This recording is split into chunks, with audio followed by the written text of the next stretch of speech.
we're doing Zoom, so all votes will be roll call votes.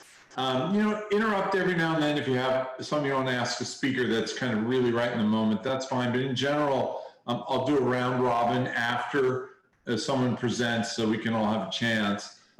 Stay on mute, cut background noise. And yeah, the final thing Andrew says is, hey, just be conscious sort of it's a Zoom call. Take notes, ask questions later. And then I'm going to need, let me do a roll call first, and then we'll do the motion on waiver of sunshine. Andrew's not present. I'm here. Sunita, are you here? I'm here. Howard, are you here yet? Yep, I'm here. Hi, Jerome. Okay, great. Eshwar, are you here? I'm here. Nick, you're here. Dick, you're here, right? Yes, you have a lot of echo in your room. Yeah, I know somebody's not on mute. Well, maybe there is too, because I'm in my kitchen. I can go to a smaller room later. Vince, you're here? Present. And Franco, are you here? Yep. Was that a no for Franco? Yes, I am here. Oh, great, thanks.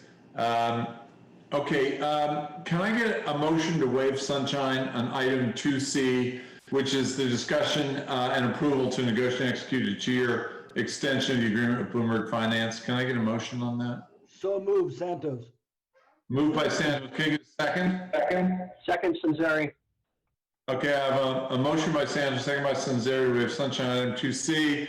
Gardner not present. I vote aye. Sunita, how do you vote? Aye. Howard, how do you vote? Yes. Eshwar, how do you vote? Aye. Nick? Rick? Dick? How do you vote, Dick? Santos, it's hard to hear you. Echo. I think somebody's all stay on mute, probably except for the speaker. Vince, how do you vote? Aye. And Franco, how do you vote? Aye. I guess we go directly into closed session now. Is that right, Roberto? Yes, sir. All right. So if I remember how this works, right, and then something's going to pop up on our screen and we just follow it, right? All right. When this pops up on your screen, follow it and it'll take us into a private sub room. Thanks. And I believe Prabhu and I are not joining the closed session. We'll stay outside, I believe. Yeah, it's to talk about your reviews. Thanks, Roberto. Go ahead and whoever's driving the bus, take us into our closed room. Oh, there we go.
session. I will note we were discussing the performance reviews of the CEO and CIO, and we will actually vote later in this meeting on how we would like to deal with compensation relative to those performance reviews. So the first item on our agenda is the consent calendar. Does anyone want to pull anything off the consent calendar?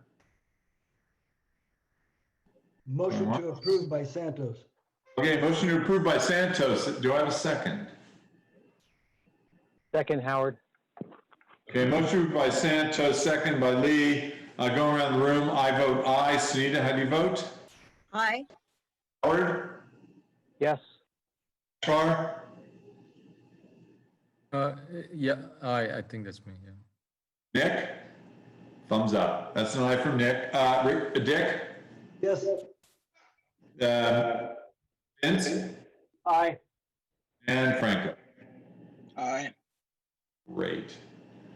Mr. Chairman, Yes, Council Leaderman. just a reminder, since this session is being recorded, when you vote, please do so audibly. Okay. Thank You you. get to learn, you're gonna figure out where that button is, Nick. All right, item 2 is investments. So over to you, Prabhu. You might be on mute, Prabhu, I don't hear you. I see you. Woo! Prabhu, He may have stepped away. Oh, he's back. he's back. Can you hear me, Prabhu? I can. Okay, over to you, Prabhu, items 2. Thank you. Good morning, everyone. It's going to be a brief investment agenda this morning. We only have a couple of things to discuss. One will be our annual fee report, and the other is we do need permission for Bloomberg. But before we get to that, I just want to share with you August numbers. The plan returned 3.1% in August versus a benchmark of 2.83%. And I did share July's numbers last time we met, and that was 3.91%. September, of course, was a tough month in the markets. As of September 29th, our estimate, this is from Makita, is that the plan was down 1.68%. Just to give some context, the S&P was down 4.59% in September through the 29th, but developed markets were down 1.94% and EM was down 2.8%. And I think that helped our plan because we do have considerable non-US exposure. I also want to let the board know that on October 13th, we have the Retirement Stakeholder Solutions Working Group, and I will be presenting COVID-19 and its implications on the investment portfolio. And again, on October 16th, we have the Joint Boards and City Council meeting where I will be presenting the same topic. And on October 20th, we will be presenting the fee report to the City Council, which we do annually this time of the year. And in the past couple of years, Trustee Sunzeri has graciously taken the time to accompany me and present the fee report. And hopefully, schedule permitting, he will do that this year as well. With that, I'm happy to take any questions. If not, Dinesh and David will be presenting the fee report.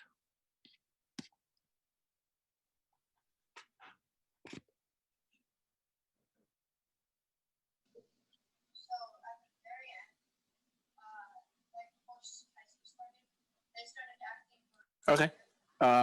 We good to go? Can everyone hear me? Yes, we can. Great, thanks. Thanks, Prabhu.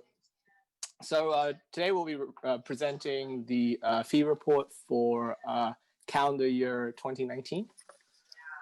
For those of you who are new and not familiar with this is, we've been doing this for a couple of years now.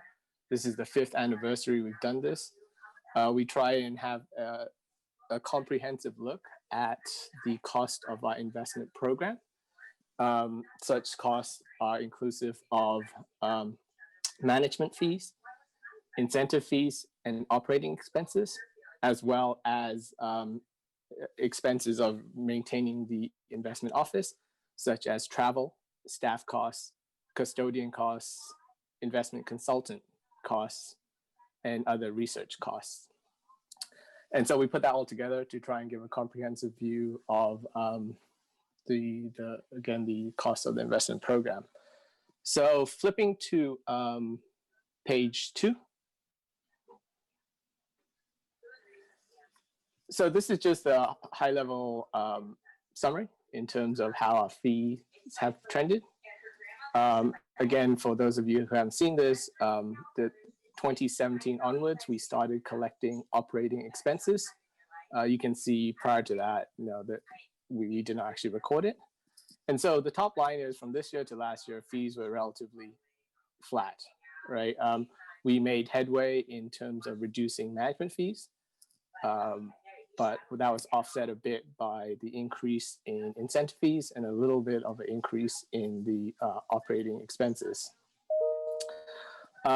The peer comparison on the right, we did not update because at the time of producing this report, the database that we accessed for this data was very sparsely populated. However, it seems to have filled up in the last couple of days, and just letting the board know that, in 2018, fiscal year 2018, which is the most recent data on this chart, we're a little above median, and for 2019, when we update this chart, we will be a little below median. So all in all, the main message is things are relatively unchanged from this year to last year from both absolute basis, and it seems like a relative basis as it pertains to the numbers from the CAFR. Note on the numbers from the CAFR is slightly different from our comprehensive fee report because it generally does not include incentive fees, operating expenses, and generally includes just direct expenses that are essentially recorded by the custodian or checks that are cut.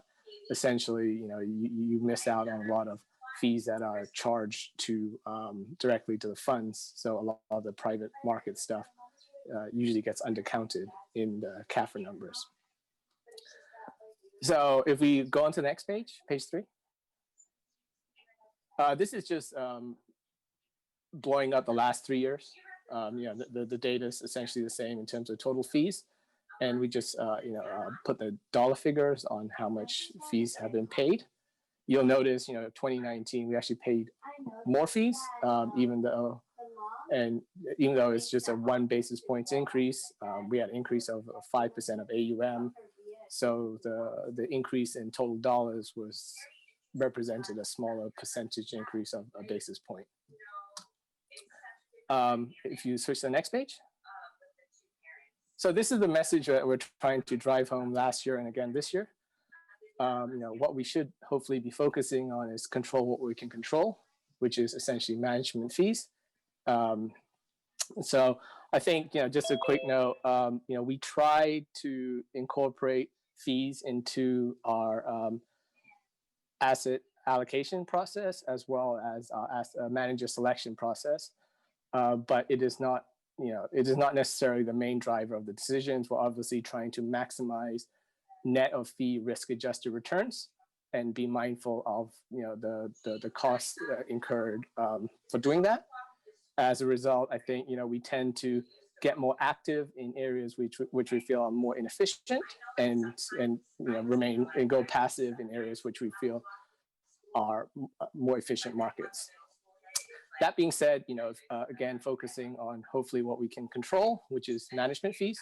We've done a good job in terms of reducing management fees sequentially since 2016, representing about a 32 basis point decline in management fees, or about a $6 million reduction in management fees paid.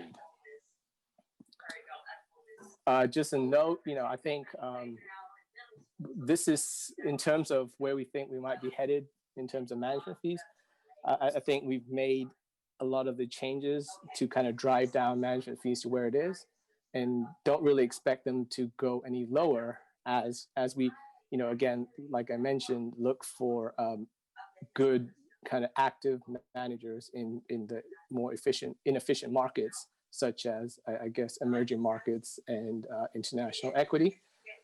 So anyway, going to page 5.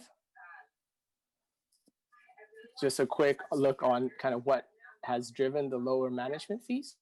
And essentially, it's increased allocation to passive strategies by about 7%. You can see on the left, most contribution to management fees essentially come from active strategies. And so that's kind of the focus in terms of trying to get passive where we think it makes sense, and trying to get the most efficient exposure to active managers that we can. So going to page 6, we break down, which type of assets are contributing to these active management fees. And you can see that, a good portion is private, and that's understandable. And that, yes. Dave, this is Roberto. I apologize for stopping you. It may just be me, but I can hear in the background someone speaking. I don't know if someone using a cell phone, they can mute. No, sorry. Unfortunately, yeah, I'm kind of in the same room as my daughter, who's having her class. Who's having a class. So okay, no worries. I just wasn't sure. Thank you. Yeah. Oh, sorry for that. No worries. Understand. So on page 6, again, we try and break down what type of assets are contributing to these active management fees that we are, consciously trying to optimize. And you can see, again, most of it comes from kind of private type securities. And, we don't expect this to go down, seeing that, we have a little bit of more of an emphasis on private strategies more than other comparable plans. But the one thing I want to draw attention to is the decline in contribution to active management fees from hedge strategies. Over the past couple of years, we've reduced the allocation to market neutral absolute return. And also, we have also exited a lot of hedge type strategies in our global equities and commodities asset classes. So as a result, I think one of the bigger drivers of the reduction in management fees is just kind of getting out of those hedge fund like strategies. And you can see on the right, the allocation to the hedge fund strategies has declined, but not only have they declined, the management fees of the hedge strategies, we've actually managed to drive down as well. So that's a presentation. I think we try to keep it really brief. The main report is a lot longer with a lot more numbers, but we just wanted to stick to what we thought was a message, which is we try and keep management fees as low as we can. I optimize it, but again, it's not necessarily a driving decision in our manager selection process. I'll open it up if anyone has any questions. Sure, let me get down the list and I'll go last. Sunita, do you have any questions? No questions, but I was a very impressive presentation, very impressive reduction in fees. Howard, any questions? Yeah, just a couple. Thank you, David. I thought the presentation and the underlying report were really comprehensive. Maybe just a couple quick ones. On the peer chart, what do the different colors mean? Oh, I'm sorry. Yeah, the different colors are just the different plans. Okay. Okay. Green doesn't mean better, and red doesn't mean worse. Okay. No, yeah. I guess that's unfortunate coloring. Yes, but it's just a way of differentiating. But since you mentioned that, Howard, we should consider using a different color for all our rest in the future. Yeah, that's right. Exactly. Maybe next time make us golden.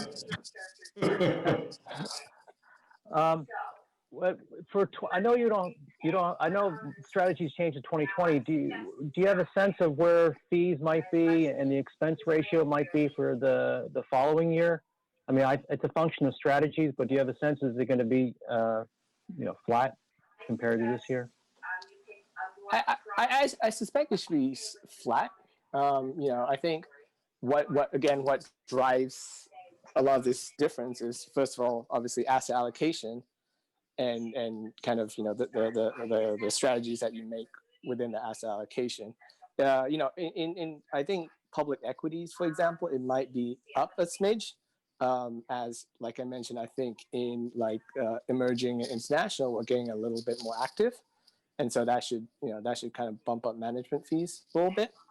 I think one of the factors in terms on the private market side, a lot of these funds charge fees based on commitment, and the way this calculation works is on average kind of NAV balance, and so as some of our kind of newer growth real estate or private real estate real assets strategies start deploying, that number should go down a bit. Mm-hmm. So, and of course, incentive fees, who knows? So I would say, maybe up a smidge to flat, I think would be the expectation. Okay, well, that's good. And with respect to the peers, have you had discussions with other pension plans? I'm just curious to see, if they've had any interesting strategies on trying to manage or trying to deal with management fees, and whether or not it's correlated to the assets under management or the size of their plan, if they're able to, because I can see CalSTRS is, significantly lower than everybody else. Sure. Well, I think for sure there has to be some correlation between asset size and fees paid, right? So I think CalPERS and CalSTRS are very low because they manage a lot of assets in house. A good deal of their equity assets and kind of more core fixed assets, I believe, are managed in house, and so they kind of experience a lot of fee savings in that manner. I don't think we've spoken to anyone kind of to think about a strategy for reducing fees overall. But I think Jay, Christina, Dinesh, Brian, and team are very aggressive in negotiating terms, and and I think that's, and where we can, we try and utilize whatever economies of scale that we have. And I can add to Okay, that. great. Thanks, David. Two things I would say, Trustee Lee. One is, of course, a lot of our managers are sourced through Makita, and Makita gets a volume discount. So it's not just our AUM, but all of Makita's clients. So we benefit from that. And the second thing, of course, is we do run a sophisticated portfolio in terms of our exposure to private markets. And so it sort of tilts our fees slightly to the higher side compared to some of our peers. Okay, great. Well, it seems like we're keeping it pretty low, given the size of our plan, which is great. Thank you. That's it. Thank you. Great.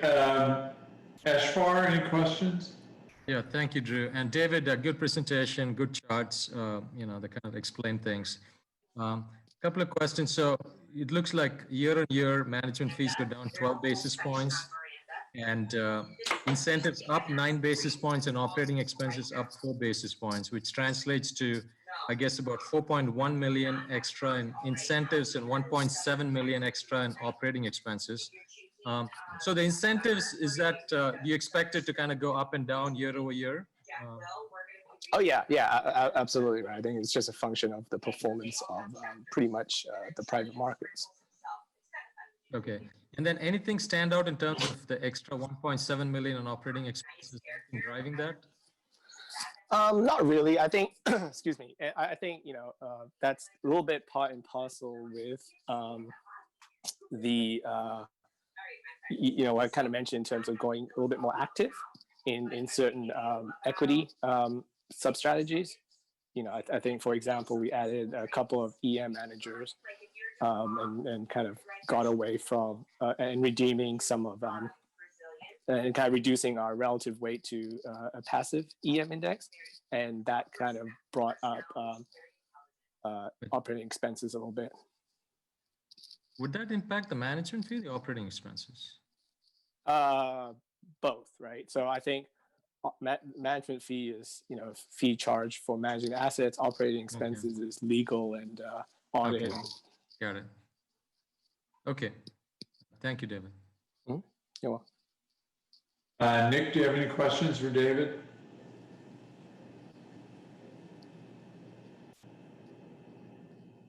I'm guessing that's a no. Dick, do you have any questions for David? No, but I need to tell somebody to mute or turn off the radio. There's somebody else that's going. I know, it's his daughter. She's in the same room and she's taking a Zoom class. He's doing his best. Vince, do you have any? Vince, got any questions? David, the only comment I would have, just trying to confirm this, the incentive fee would likely have increased in 2019 because of the strong equity market performance. Would that be accurate? Yes. Well, I mean, yeah, to the extent it was correlated with, the private markets. Correct. Okay. Just wanted to clarify that because that could be part of the reason why the total expense ratio might be higher, and just trying to confirm that that's true. Yep. All right. No more questions. Thank you. Good. I'll ask last question now, David. So we see this, of course, all across the board. We see it with fee reduction. We see it with ESG. We see it with lots of other things. So there is pressure to do these things. And I think, of course, there are many reasons to do that, political and non-political. But obviously, the core metric is, David, do you believe that any of these efforts to reduce our fees have resulted in a net lower return? Net of fees, of course. Have then these efforts actually reduced the money coming back into our system? I'm not sure. Honestly, I would say no, again, because I think two things, right? I think one is, as we think about asset allocation and manager selection, or particularly manager selection, it's more driven by kind of a focus on risk-adjusted returns, right? Net of fees. Right. And so I think people take that into consideration, and take into consideration kind of where we think markets are more efficient and not. And so I guess you can maybe argue that perhaps, given the fact that on the margin, if you're unsure, or if you don't have conviction in terms of efficiency of market, then you probably go passive. And so perhaps you miss out on opportunities to find better active managers. But on the balance, I'm not sure it's a factor. Oh, right. So then the second question, the corollary, which you're getting at, David, because you're a smart guy, is have any of our net of fees numbers gone up as we've reduced our fees? Has any of our net returns gone up as we reduce fees? Maybe passive is better than active net of fees. Has it gone up? Actually, Drew, can I answer that? Sure. So we did have Makita pull up some numbers, and we will be presenting this along with this report that David prepared. We will be presenting the chart to the City Council on October 20th. And the data shows that in the last 3 years, that our active managers, if you look at the amount of fees that we paid, they've actually added value over and above that fees that we paid out over their benchmark. So it's been a net additive to the portfolio. Right. There's a perfect example, right? So we get out of these fee relationships and our net return goes up or down. Or we get into these fee relationships, our net return goes up or down, right? Yeah. So, David, it's that old stupid question about efficient markets, right? In an totally efficient market, it wouldn't matter, right? Maybe we get slightly better with actives so they could justify their salaries. But what I hear you saying, David, is as we slide in and out of this, there's nothing dramatic going on, right? We go from active to passive. We make a lower return, but we pay less in fees. The net return is more or less the same. And that matches, David, kind of what you're saying, Prabhu. Is that what the feel is? This is an efficient market, more or less. That's right. As we all know, there are certain sectors and asset classes where it's hard to get passive exposure, such as private equity and venture. And those are the asset classes where we have active exposure and we have to pay fees. It is a seller's market, it is a seller's market. But in certain asset classes like large cap equity that David pointed out, it's sort of a wash. It's tough to find active managers. We might be better off just using passive strategies, which is what we do. But net, I would say our active managers add a little bit of value over and above the benchmark, but it doesn't have any great impact on our funding ratios. That's great. So David, I would like to echo the previous sentiments. This is superb work, really top notch. It's so funny, there's always those two things, David, about showing people what we're doing and then maybe changing what we're doing.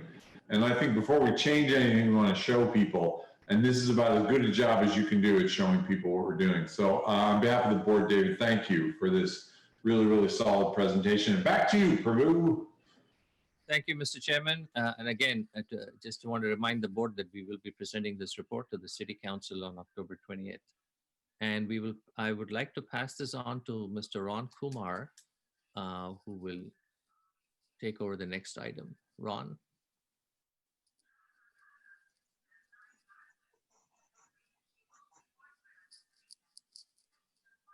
Are you on mute, Ron? Yeah, sorry, I was trying to find the unmute button. Good morning, everyone. Now that David showed you all how much we saved, I'm going to ask for some money. In front of you, you have a memo regarding the Bloomberg's contract renewal. We use Bloomberg terminals.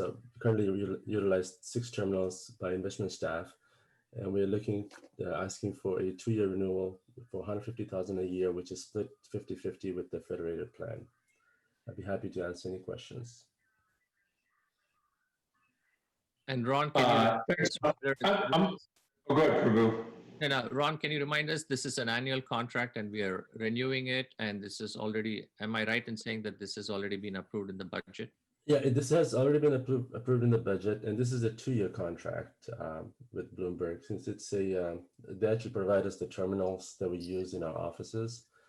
So it's a huge undertaking to, if we needed to terminate or re-establish services with them. Mr. Chair, motion to approve. Santos. Can I ask a question? Yeah, go ahead and do an open mic. I know there's a lot of questions. Yeah, go ahead. yeah. So just jump in. Yeah, so quickly, just what do we use Bloomberg for? Why do we need specifically Bloomberg versus other information systems? Well, I'll take that one, Ron. So Trustee Menon, so the Bloomberg is the standard in the business, and pretty much all portfolio managers and plans use Bloomberg. Bloomberg is more user-friendly than some of the others out there, and I know Bloomberg is pricey, but we're all used to using Bloomberg. In addition to that, we do have some data downloads that we use Bloomberg for that are not available with some of the other systems. What kind of data down? Because the reason I asked Prabhu is, I've been in the industry a long time and use Bloomberg, but I think in the last few years, there are competitors coming out with lower cost services. And I'm just wondering if you've ever evaluated any of those. I'm not sure. Well, we have evaluated a number of risk systems and data systems, but in terms of the easy access to information and the coverage, I haven't found anything comparable to Bloomberg, though I'll also ask David and Dinesh to chime in on this and some of the others. But if you do have other suggestions, I'm happy to take a look at it. Bloomberg is a bit like the Wall Street Journal. I don't really necessarily agree with everything that's written in the journal, but in terms of access and being the one point for business news, we all go to the journal. And that's how I consider Bloomberg. But again, I have an open mind if you have other suggestions. Yeah, I think it may be worth, and I'm not, trying to hold up this, but in the future, maybe worth evaluating others, because in the last few years, there are competitors coming up just because Bloomberg is so pricey, right? And unless there is a specific need that you have from Bloomberg, it may be that the competitors work, and just out of inertia, people don't change, right? But it's worth looking at in the future. Yeah, no, good point. And certainly, there could be some inertia all over because Bloomberg is sort of acts like a monopoly in terms of its pricing, but it does have good data in it. The one thing we've noticed, and another reason to continue to persist with Bloomberg, though we should investigate this, is Bloomberg has a lot of risk data in it. And Bloomberg has become a bit like Amazon. Once you subscribe to Prime, you get so much free service. So Bloomberg is one of those services now. They have fantastic risk data. And at some point, and we've had a lot of internal discussion about this, it's quite possible that we can start using Bloomberg instead of even BARA, which could be a significant saving on the risk side, but we're not at that point yet. Yeah, Prabhu, this is David. Yeah, I just want to kind of echo your point there. I think the one nice thing about Bloomberg USA that you essentially get the bundle, and from a risk perspective, even though we have BARA, you can run a lot of equity risk numbers through Bloomberg, and it provides a very good kind of secondary check and validation on some of the work from Veris and BARA. And do you have any other questions beyond Eshvar? I do. This is Sunita. So, I mean, I guess what would be helpful is really to have a sort of a comprehensive, I don't know if this goes through the budgeting process or if I'm speaking out of turn here, but I think a couple of times ago we approved the BARA contract. So it'll be helpful if we had a perspective on all your data services or, what you're using for what while we're approving these things so that we don't feel it's duplicative. Yeah, in fact, when we present the budget on an annual basis, you get to see all the services that we use. And it's a little bit unfortunate in terms of timing and contract renewal that they don't all fall in the same month. But if you go through a budgeting cycle, you will actually see all the services that we use. And this expense, of course, is captured in the free report that David presented in terms of fees. So we include all of these expenses as well. Okay, I mean, does it make sense to bring these for approval at the time of the budget as opposed to the time of the renewal? Actually, in fact, that's a good point. I've spoken to Ron about that, and next year we may actually bring all of this at the same time. So good point. And I also wanted to say, I echo Ishwar's sentiment that, having been in the industry, Bloomberg was a habit. Now, sort of being stepped out of the industry, I'm actually looking at so many different services that have some really amazing possibilities. Great. Any other questions from any member of the board? So let me, okay, go. Let me just add one point. I mean, so does this mean that we are tied in for 2 years and we cannot change after a year? Is that what you're proposing here? That is true. The contract with Bloomberg is on a 2-year basis. Okay. Ashar, this might be a good thing. You're chair of the investment committee. At one of the meetings, you might want to create a little ad hoc subcommittee of your committee to look into this. Maybe I'm happy to sit on it if you want me to, and 1 or 2 members of staff, and we kind of wander out. I'm sure that's it's a fun way to look at stuff like this. It's a fun way to get more knowledgeable about staff and so on. And Vince is kind of doing a little ad hoc subcommittee of the joint personnel committee. This is kind of a good thing. Maybe maybe it's just you and Prabhu, or you and Prabhu and Ron, or you and me. That'd be fun, actually. So think about that maybe for the next investment committee, because it's super interesting. Just as an aside, Ashfar, I see about 1 startup a month. They're all super AI driven. They're out of Cal and Stanford. And they're all sort of replacing the Bloomberg terminal with something that kind of talks to you. Now, not necessarily, verbally, but the query levels and the background stuff you can put in there. I mean, I've seen some demonstrations. I'm not a pro. You guys are, but it just blew my mind. So yes. Yeah, there's a lot of stuff out there, and it's really sophisticated. Yes, and I've seen a big improvement in some of the competitors. And I think, and a lot of reason is because there's a lot of fat in the system that people, and I think we should be careful that we are not letting inertia dictate this process. And if there's any way that we could do a 1-year renewal and then kind of reevaluate, I would say that's better, but I'll leave it up to Prabhu to decide. Yeah, thanks, Trustee Menon. We'll have to go back and see if we can do a 1-year renewal. I'll talk to Ron about that. And if need be, we should be able to do it. And going back to Trustee Lanza's point, there have been some startups. I think a bunch of the investment banks got together and tried to come up with an alternative to Bloomberg. Somehow it hasn't gained traction, but I am waiting for that next startup to displace Bloomberg, and hopefully I'll be an early investor. Yeah, it's that classic Bloomberg overtime is so big, as you said, Eshvar. So this big fat thing, they don't move fast, and so a lot of startups are saying, I go, look, maybe it's a startup just for pension funds, because each of your needs are slightly different, right? And also, you're right, I've heard about that effort too, where they're sort of saying, well, how can we lower cost and get better service? Any other questions from any other trustees?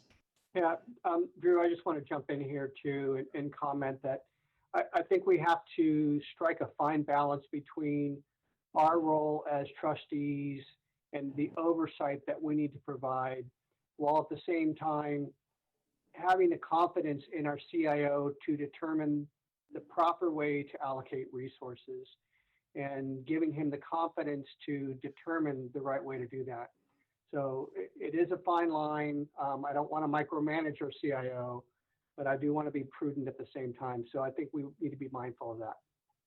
Yeah, I agree 100%, Vince. But, right, Vince, it might be kind of fun to put together an ad hoc committee of sort of staff and the investment committee, just a couple of people just go look. Because, right, Vince, you see from your end too, there's a ton of stuff out there, isn't there?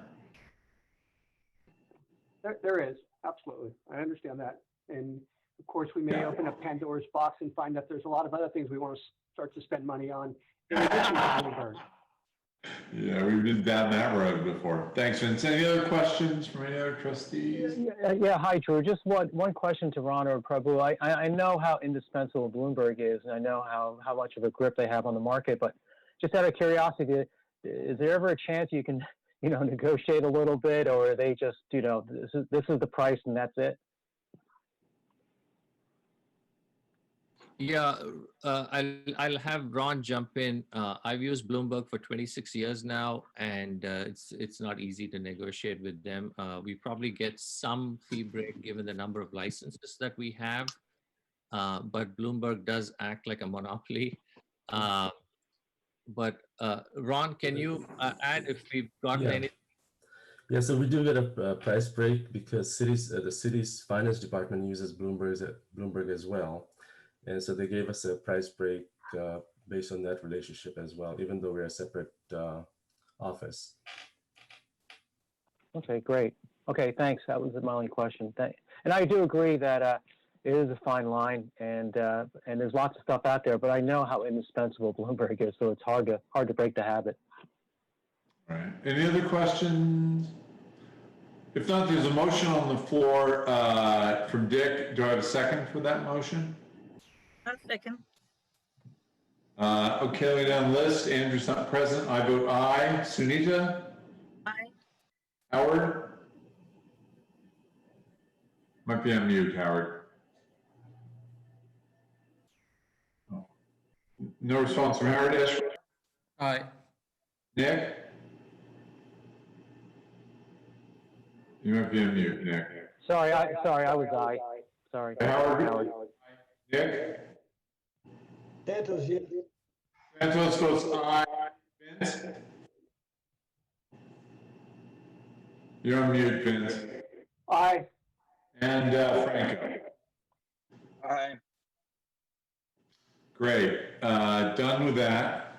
Mr. Chairman, we need Trustee Muyo orally on mic.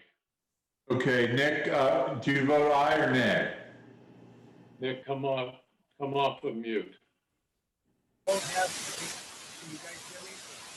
Yeah, I can. That's an aye. Thank you, Nick. I can hear you. Yeah.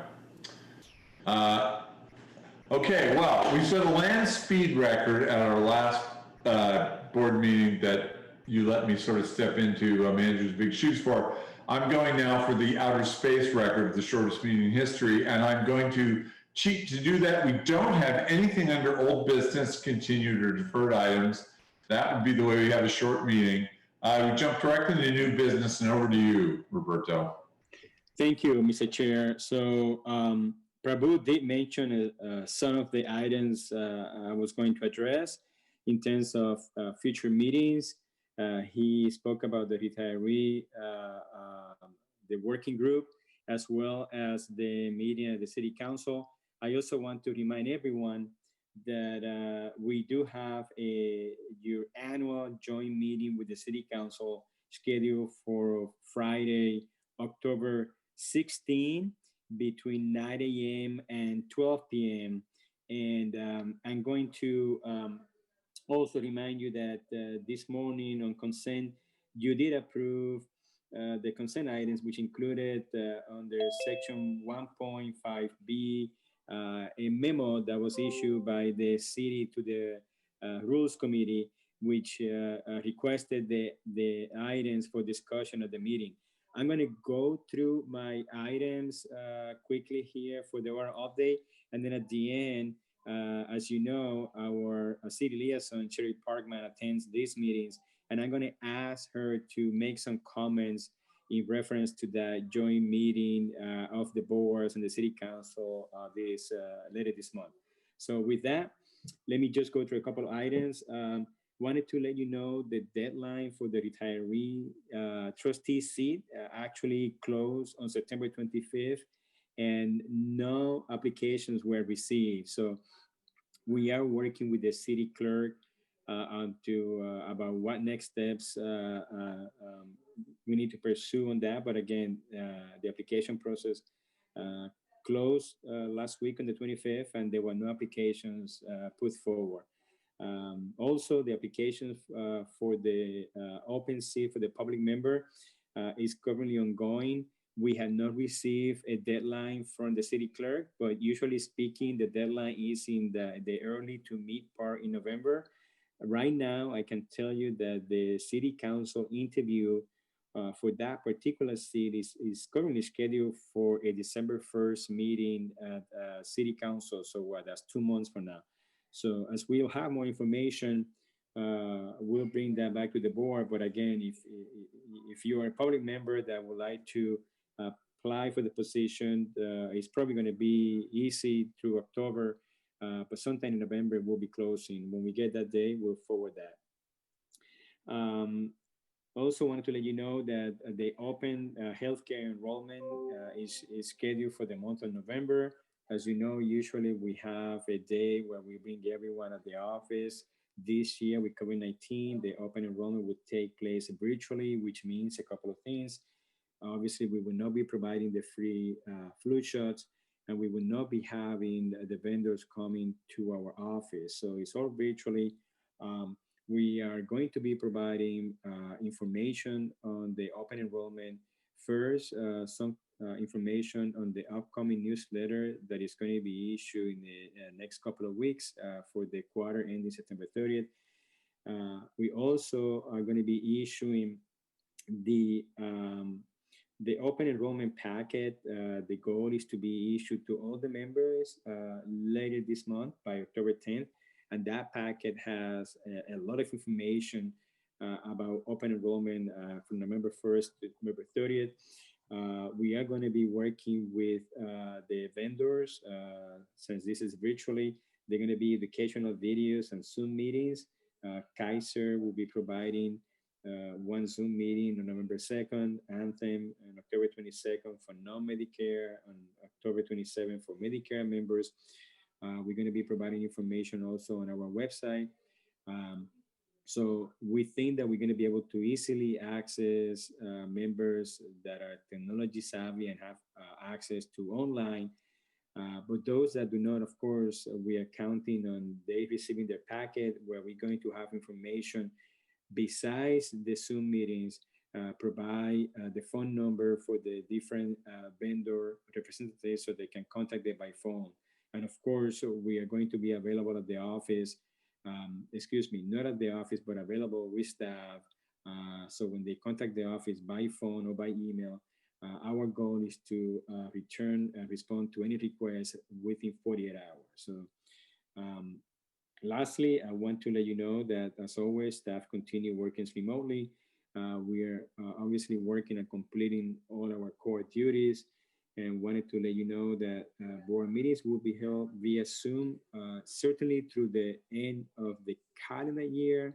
It is very likely that we will continue doing them through the end of the fiscal year on June 30th, 2021, but that has not been determined.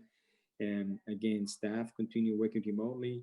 I don't expect staff to get back to the office for the rest of the year, but if anything changes, I certainly will let the board know.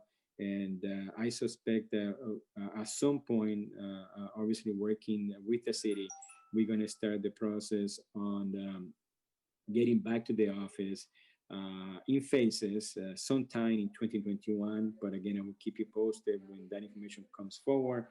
Lastly, I wanted to let you know that there is a Calipers virtual trustee roundtable training, and that will be on October 23rd. So those are my comments. I'm happy to answer any questions.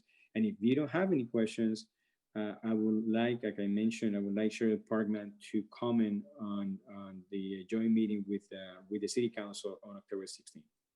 Why don't you go ahead and jump in, Cheryl, and then we'll take any questions for both of you. Absolutely. Good morning, trustees of the Police and Fire Retirement Board. I'm Cheryl Parkman, for those of you that may not know me. Now I'm here today to talk about the 3 different topics for the joint meeting between the City Council and the retirement boards. So the first 2 were topics that came up during the Police and Fire and Federated meetings. The first is, what are the implications of COVID-19 to the city's budget in the next couple of years? And we will have Budget Director Jim Shannon to discuss what the city budget is currently looking like. The second item is, what are the implications of COVID-19 and investments of the plan, the funding ratio to the plans, and potential future contributions needed by the plan sponsor? And we're going to have Roberto and Prabhu talk about those during the meeting. Now, during our Rules Committee meeting, Vice Mayor Chappie Jones did add a 3rd item, and he would like the Office of Retirement Services to discuss the diversity of your current consultants, and that's going to be across all consultants, actuarial, legal, and of course investments. And so he added that item, so there will be 3 items on the October 16th joint meeting agenda. And I'm happy to take any questions about that meeting, but we're just intending to have the Budget Director and then Roberto and Prabhu make presentations during that meeting. Thanks, Cheryl. I'm going to go ahead and do a round robin this time because I'm not sure how many questions will come up. Andrew's not here. I will wait for last.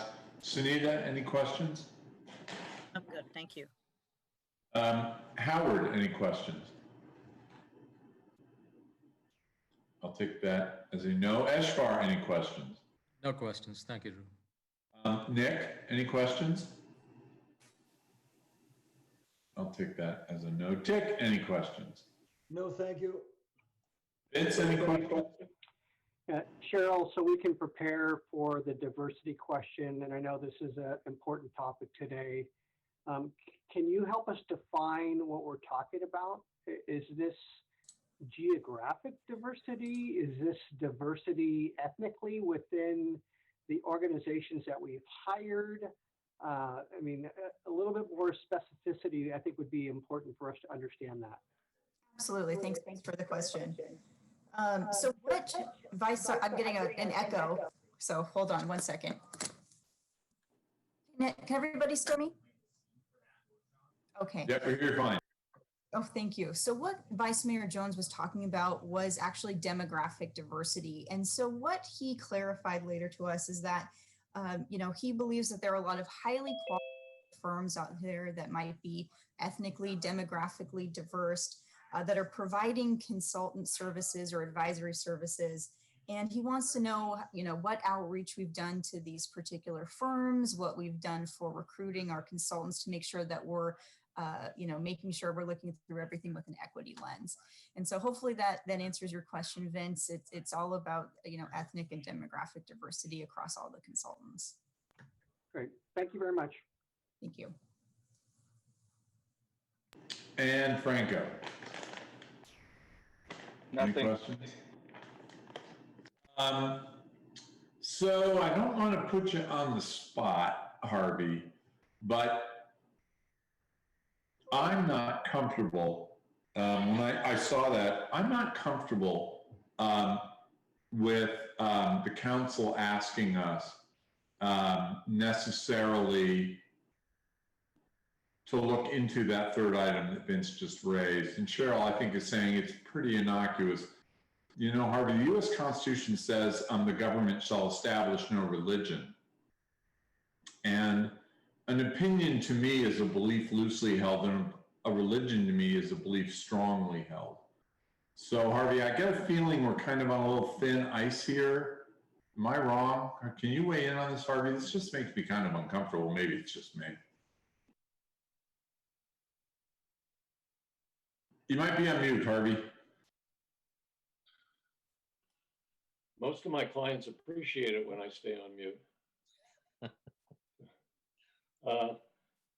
Listen, this is an important topic and a publicly charged topic, if you will, right now.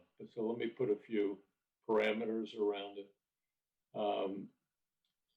If there's a request that we discuss the diverse and inclusive makeup of the management and employees of people who consult and advise and manage our money.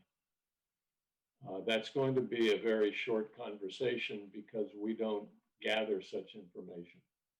So if someone were to ask, are your investment managers or consultants ethnically, racially, religiously, gender diverse, we'd have to say we have no idea because we don't gather that kind of information.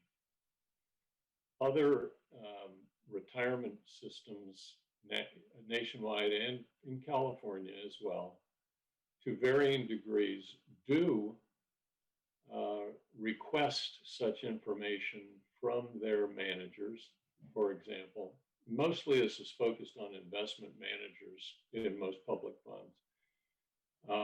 And the law does permit you to seek out to try to determine whether or not those you're doing business with in public contracting have diversity as recognized, racial, as I say, the protected categories, if you will, under the Constitution, and what that makeup is, and whether they have programs in place to seek out diverse and inclusive ownership members, directors.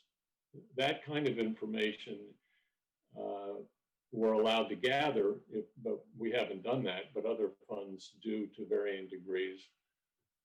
CalPERS and CalSTRS do it. They do it with my law firm, and we happily provide that kind of information to the extent that we have it and people self-describe themselves in that way. We do still have a law in the books called Prop 209, which went into effect almost 20 years ago, that says that, which basically was aimed at affirmative action in higher education, but basically says you can neither discriminate against or in favor of anyone on the basis of those protected categories. So we have to be very careful. Public pension funds have to be extremely careful not to score in the competitive process of hiring outside consultants and vendors. You have to be careful not to score them on the basis of diversity and inclusive subjects.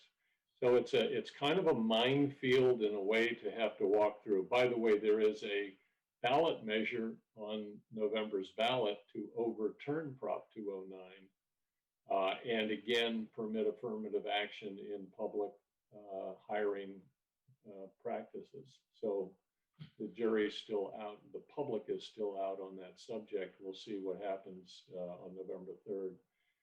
This may just be a long way of saying, to the extent that we're asked what the diversity and inclusive makeup is of our contracted parties for police and fire and federated, we'd have to say we don't know, and that's an honest answer.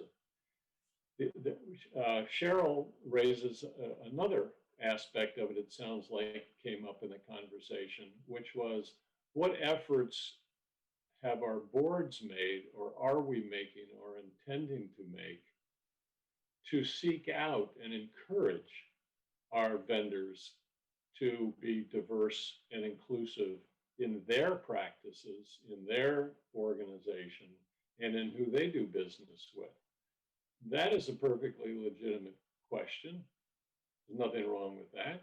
As far, I think, again, the answer is probably very simple. These boards have not, to this date, identified that as a mission or goal of the boards. That's not to say we wouldn't consider it, and we would consider it. But if that is also on the table, I think that's a fair conversation to have about whether this board wants to be a proponent of diversity and inclusion in the people that we do business with. There's a value proposition here that the board would need to discuss. And the value proposition is this. If you believe that companies whose organization are diverse and inclusive of protected categories of individuals, if you believe that diverse organizations lead to better outcomes, whether they're investment or other outcomes, then you subscribe to that as a value proposition and believe that our funds would be better off if the people we contract with are diverse and inclusive. But that's a value proposition neither of these boards have discussed, let alone concluded. But that is how you, from a fiduciary standpoint, that is how you would make the nexus between a policy that promotes diversity and inclusion and the performance of our funds. If you don't believe that, if the boards don't subscribe to the value proposition that diversity and inclusion has no impact one way or the other on the success of organizations, then it would be hard to make that nexus between your fiduciary responsibility to assure a level playing field and get the best performance and a policy of diversity and inclusion. You wouldn't be able to make those mesh. So a long way of saying that this is a topic that is extremely important, especially in this year 2020. I understand why the City Council would like to have that conversation. But to date, I mean, and if that's the topic, that's a great conversation for us to talk about as to whether the boards subscribe to that value proposition. But to date, we don't gather information on the diversity demographics of anybody who does business with this board and ORS. And so that's going to be a very short conversation, I would think. So sorry to go on at such great length and ruin your land speed record for a board meeting. Oh, don't worry, you can screw it all up with the thing on, you know, rules and fiduciary duties, so we're fine. Yeah. Yeah, let me just jump in because it was sort of, I'm here to fill in. So if ESG generates better returns, we're all about ESG. If diversity, equity, inclusion generates better returns, we're all in. In fact, they generate more or less the same returns. So you know, that's a big deal. And of course, if net of fees, certain, you know, private sectors, I'm not VC, generate better returns, we're all in. I will make the observation that if equity, diversity, inclusion generated better returns, we all know that, so it doesn't clearly. Maybe just generate the same returns, I would imagine, efficient markets. If ESG generated better returns, we all know that. We don't, so it doesn't. Maybe it generates roughly equivalent returns in an efficient market. We do know that in some cases, private equity does generate net of fees better returns, as Prabhu pointed out. And so we'll do that. I realize that's more as much a political statement as anything else, but I see my fiduciary duty as reaching broadly across the planet to generate the best return we can. My own personal statement would be, if an EDI firm comes in and says, yeah, we're competitive with the other guys, great, I'll give it to you. ESG firm comes in and says, hey, we're competitive with the other guys, great, I'll give it to you. Then the thing about returns is not the dominant thing, and then we have a really interesting conversation. I don't know, Cheryl, if you want to respond to that. Yeah, I think that, you know, the points that were brought up are going to be important in terms of the conversation that will be had at the joint meeting. I think that one of the clarification points is, you know, this is larger than just investment consultants. I want to make sure that we're talking across our legal consultants and our actuarial. And I also want to just add in to what Harvey was talking about and saying that I think that a question is going to come up about how wide of a net is typically cast when you're looking for these types of consultants. And you know, if the answer is when we're looking for consultants for actuarial, legal, or investments, we're making sure we're getting a highly diverse pool and then choosing who's ever the best qualified. I think that that's an important question that will likely come up. And so I just want the board to be prepared for that at the time. But other than that, I think it's a fairly broad topic. I think it can be discussed in a variety of ways. And I think that the points that were brought up are likely going to be brought up during that meeting. And so I hesitate to guide you one way or the other, because I think it's the board's decision of how you want to take on that topic, and especially, you know, with consultation of Prabhu and Roberto. But I'm happy to try and clarify more with the vice mayor if that helps any of the conversation. Please just let me know what questions I need to ask. Okay, thanks. So, Roberto, do you want me to move to Pam Foley now, or are you done? No, I just wanted to close this issue, and that is that I will be, Cheryl, I'll be reaching out to you. I think part of the issue here, with some questions on this topic, so I can get back to the boards. Part of the issue on this situation is that in many instances, when we issue a request for proposal, we sort of go and use the city process. And so to the extent that the city process has embedded that kind of information or request, it will be included. But to the extent that it hasn't been embedded, we also haven't done it either. So I'll be reaching out to you just to get a better clarification on exactly, you know, how the city does the RFP, because we sort of use that process. And of course, any clarification we can get from the vice mayor, that will be helpful. And in closing, I want to also mention to the board that we will be having both Nikita with Prabhu, and then we'll have Chiron to take on the actuarial related second part of their questions at the meeting. So that's all my comments, Mr. Chair.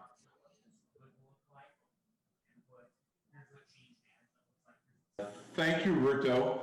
I see that Councilwoman Foley has been busy picking fruit and vegetables here at the epicenter.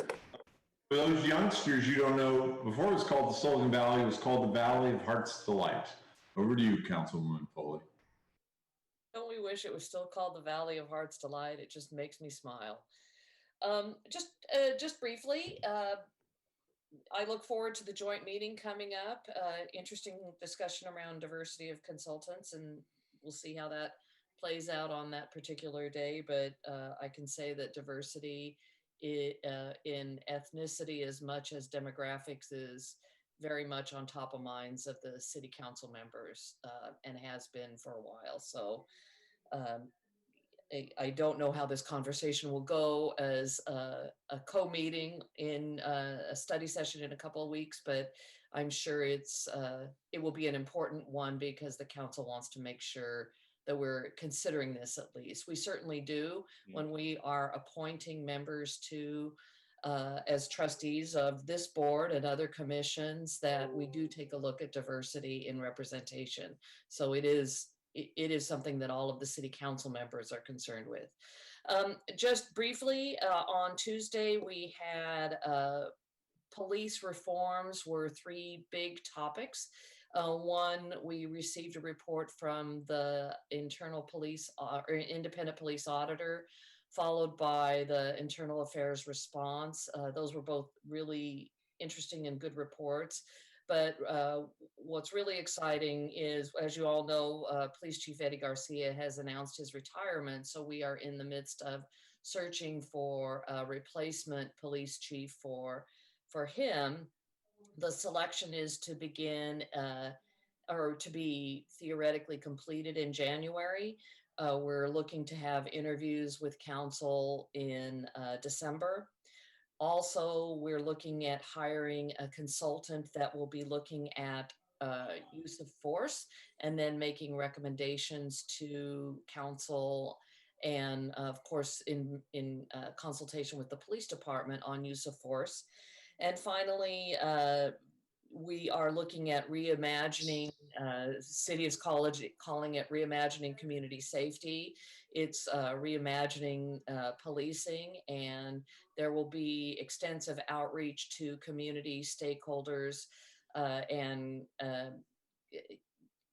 all community members to just get an idea of maybe some of the areas that sworn officers take on right now that maybe they shouldn't need to be taking on, and that we could have community service officers or mental health providers or other agencies involved in those calls, instead of sending police officers out on every call, every 311 or 911 call. So those are particularly the reimagining the community safety is really important in light of the protests and the calls to defund the police, which many of us do not support. The city council has not come out in support of that at all, and neither do I, but we are taking a look at some of the responsibilities that police officers have that maybe they don't need to have. Maybe it doesn't require an officer to make that call. Maybe it's more of a mental health check. So that's where we are. We're hoping to have that report. Won't come to us for a while. We want them to be thoughtful and reach out as broadly as they can to engage as many stakeholders and individuals who want to offer us their opinions. So there's going to be a lot of community meetings. So that's really it from me. That's great. Open floor. Anybody have any questions for Councilwoman Foley? Great. Thanks, Councilwoman Foley. I'll drive briefly through this then, Roberta, because we're on to compensation. Item 4C, discussion and action on the CEO's compensation. So we talked about this in closed session. You know, we talked about this 3 or 4 closed sessions. So obviously, Roberto's actual performance review is an employee confidential matter, but I don't think Roberto will mind my saying that both boards, and I think I can speak for both boards, just hold you in the highest regard, Roberto, and especially over the last year. Now, it's important, Suna, you're a new trustee. Howard, this is probably your first time through this. The city runs on a fiscal year, and so the review that you heard this morning was up through the end of June of this year. So it includes what happened with coronavirus. Oh, somebody wasn't unmuted. So I just, now this is just me, and we'll let all the other trustees jump in before we decide sort of how much of a raise or any raise to give Roberto. You know, 2 things really stand out in my mind, Roberto. One, of course, is what we just discussed. I would certainly say, I'm on a lot of boards. I've seen a half a dozen companies deal with coronavirus. And I would say, Roberto, you guys dealt with it about as well as anyone I've seen or heard of. You know, nobody stayed chipper and upbeat, and Linda was great. Linda's like, I'm gonna learn this new Zoom thing. Linda, you're a wizard, you're a pro now. Everything is seamless. You know, and that kind of can-do attitude, I think, has really permeated this. And even if that hadn't happened, Roberto, and it's just me speaking, Drew, right? I would give you staggeringly high marks. Now for the 87th time, Barbara, you did a great job. And I was in those audit committee meetings, folks. Roberto also did a great job driving that pension gold system. We could just as well be here now up to our bums in alligators. I've done these before. They don't always go well. And when they don't go well, they're a nightmare. So I think it's fair to say that both boards think very highly of you, Roberto. That's certainly reflected in your performance review, which you've seen. So that I'll just put some out there, and then we'll go around one by one as guidelines. We're somewhere up near a top of some range that Andrew thinks tops out around 5%. So we're somewhere probably, based on the performance reviews, which were assigned, in the 3, 4, 5% range. So I guess what I would ask, I'll call you Justine, or I guess what I'd ask you to say is, do you think Roberto is sort of at the top of that range, the middle of that range? I bet none of you say at the low end of the range. We've all contributed to performance review. So we'll kind of go around the table, and I'm not going to take them in order because the first name is Sunita, and as Sunita has pointed out, she's pretty new. Let me take them from the bottom up. So why don't we start with you, Franco? And just, where is he sort of in the range? What do you think? Blah, blah, blah. I think he's done a fantastic job and is near the top. That's great. Vince, how about you? You've known Roberto as long as he's been here.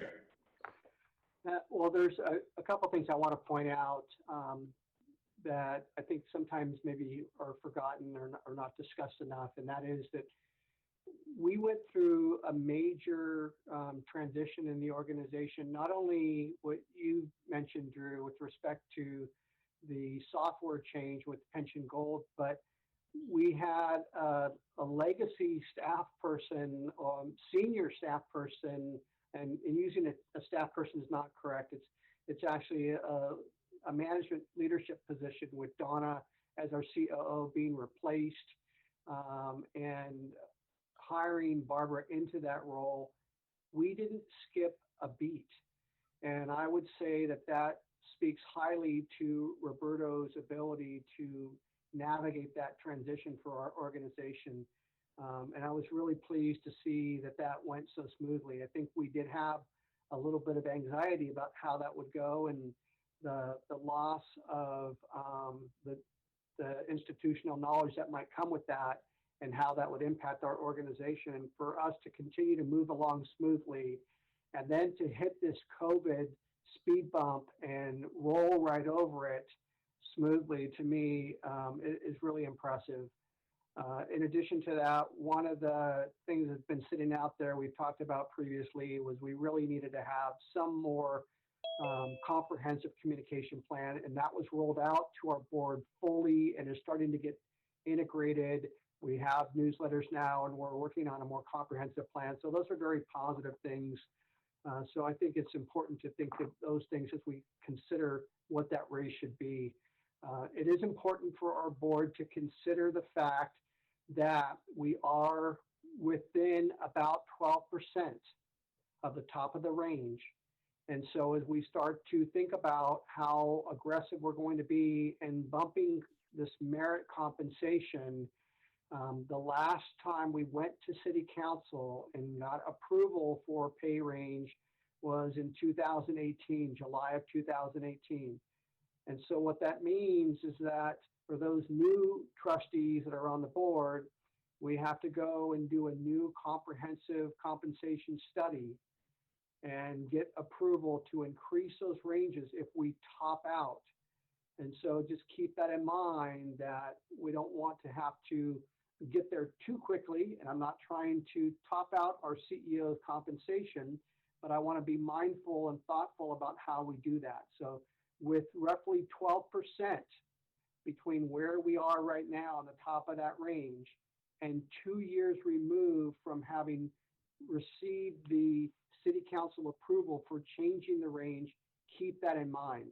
So I would say anywhere between that 3 to 5% range I'm comfortable with. That would be my views. Super helpful. You know, Dick, you've been here along with Vince and me the whole time. Roberto's been here. Top of the range, middle range. How do you think, Dick? Well, I'm not going to go there. I'm going to say this, that we'll see what the employees get. I think we should stay in that kind of range to be fair. But I can say this, we've had a lot of challenges through the years that I've been back on the board. And Roberto, of course, we remember the last person that was here. So he's a breath of fresh air. He has arisen for these challenges and continues to communicate and I don't ever hear the complaints of anything. He goes in it non-political. He goes in there and continues doing the job. I'm pleased with the job he does, and I'll listen to all the different testimony now about this and then decide what the compensation should be, but well-deserved, and I think he does a fine job. Well, that's high praise indeed, Dick, since you and Nick represent the people who really this whole thing is all about. So Nick, do you want to make any comments?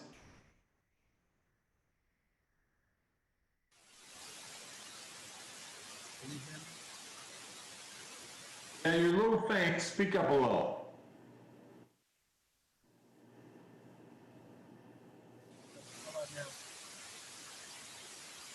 We really can't hear you, Nick. Sorry. Give us a thumbs up or a thumbs down. Roman Gladiators, Coliseum.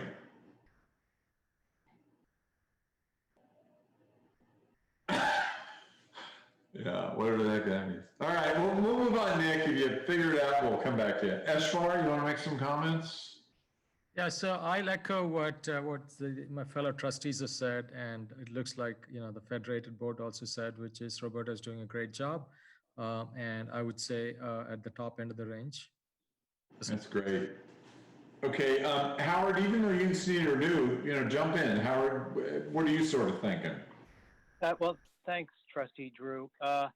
I would agree with the sentiment of the rest of the trustees, and in particular, I would agree with Vince in trying to keep in mind where we are today compared to where we would be, because the data might be old on the comps with respect to the peers. But I think in my limited experience, Roberto's been super helpful, super attentive to detail and responsive. And I think he's done a great job from what I know, and I appreciate all the history of what he's done in the past from my fellow trustees. And so I would say near the top of the range, given I guess where we might be on the calculations. That's great. And Sunita, any remarks?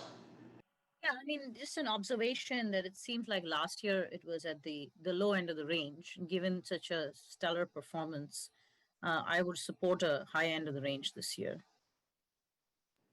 That's great. So normally, Vince and I created this whole system, Joint Personnel Committee. Normally, I think we would turn to the chairman of the board to make a motion, because of course he's been through the whole review process and actually delivered the review. Vince, you're the closest thing we've got because you're on the JPC. Would you like to make a motion, Vince? Can I call on you to do that? Mr. Chairman, may I? Sure, please. I'm sorry.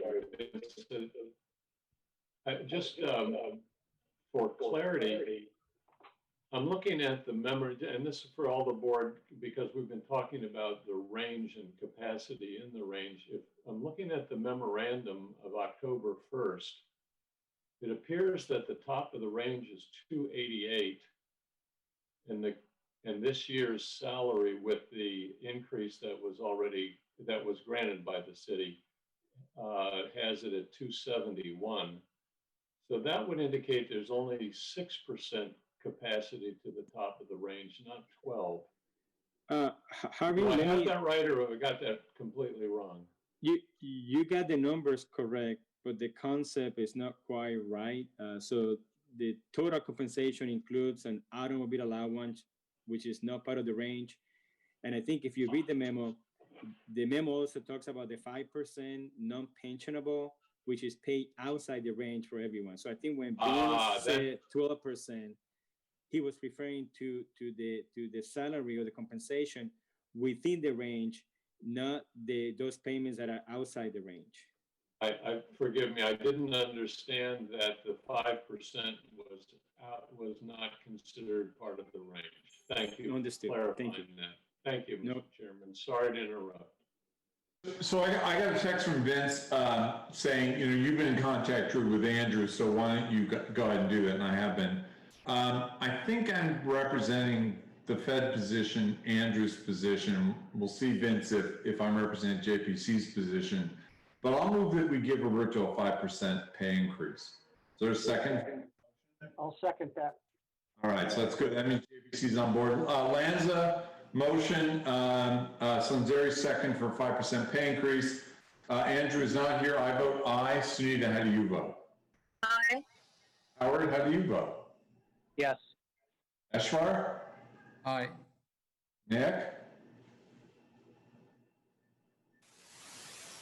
I can lip read, Hardy. Does that count? I'm actually serious. I can lip read. No, we need Nick on the tape. Okay, try to go off mute, Nick. Nick put his hand up, he says yes. This is Santos, I say yes. I could hear that time. That's Okay. Dick, how do you vote? Aye or nay on the 5% increase, Dick? You're on mute, Dick.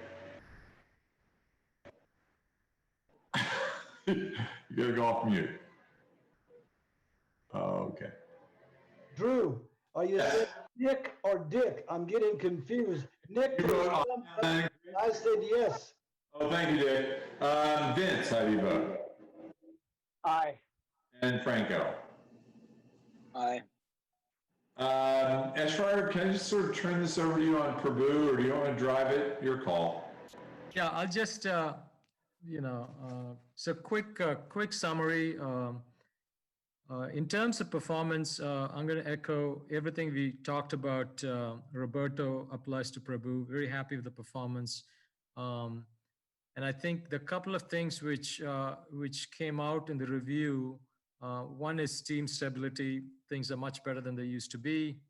The planning and execution has been great, especially during the COVID crisis, repositioning the portfolio, and good communication with all stakeholders. So Prabhu's done a great job, and I'll see if anybody else wants to talk before we go to the compensation raise issue.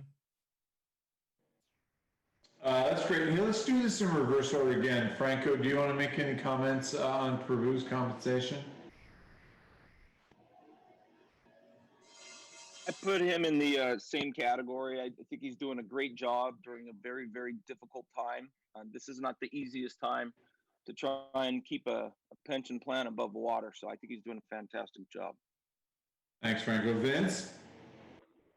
There are a few very important points to make about Prabhu. Number one is that he was quick to bring the boards together in March and April during the downturn, and we were swift in making a decision to increase our allocation to equities.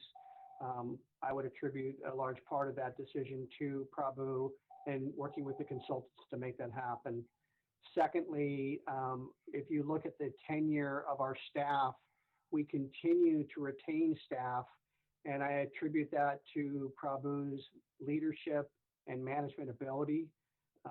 We know that these are very talented individuals, and the opportunities can be very appealing outside of our system. And he has made it attractive to stay with the system. He's encouraged them to spread their wings and explore new areas of investment opportunities.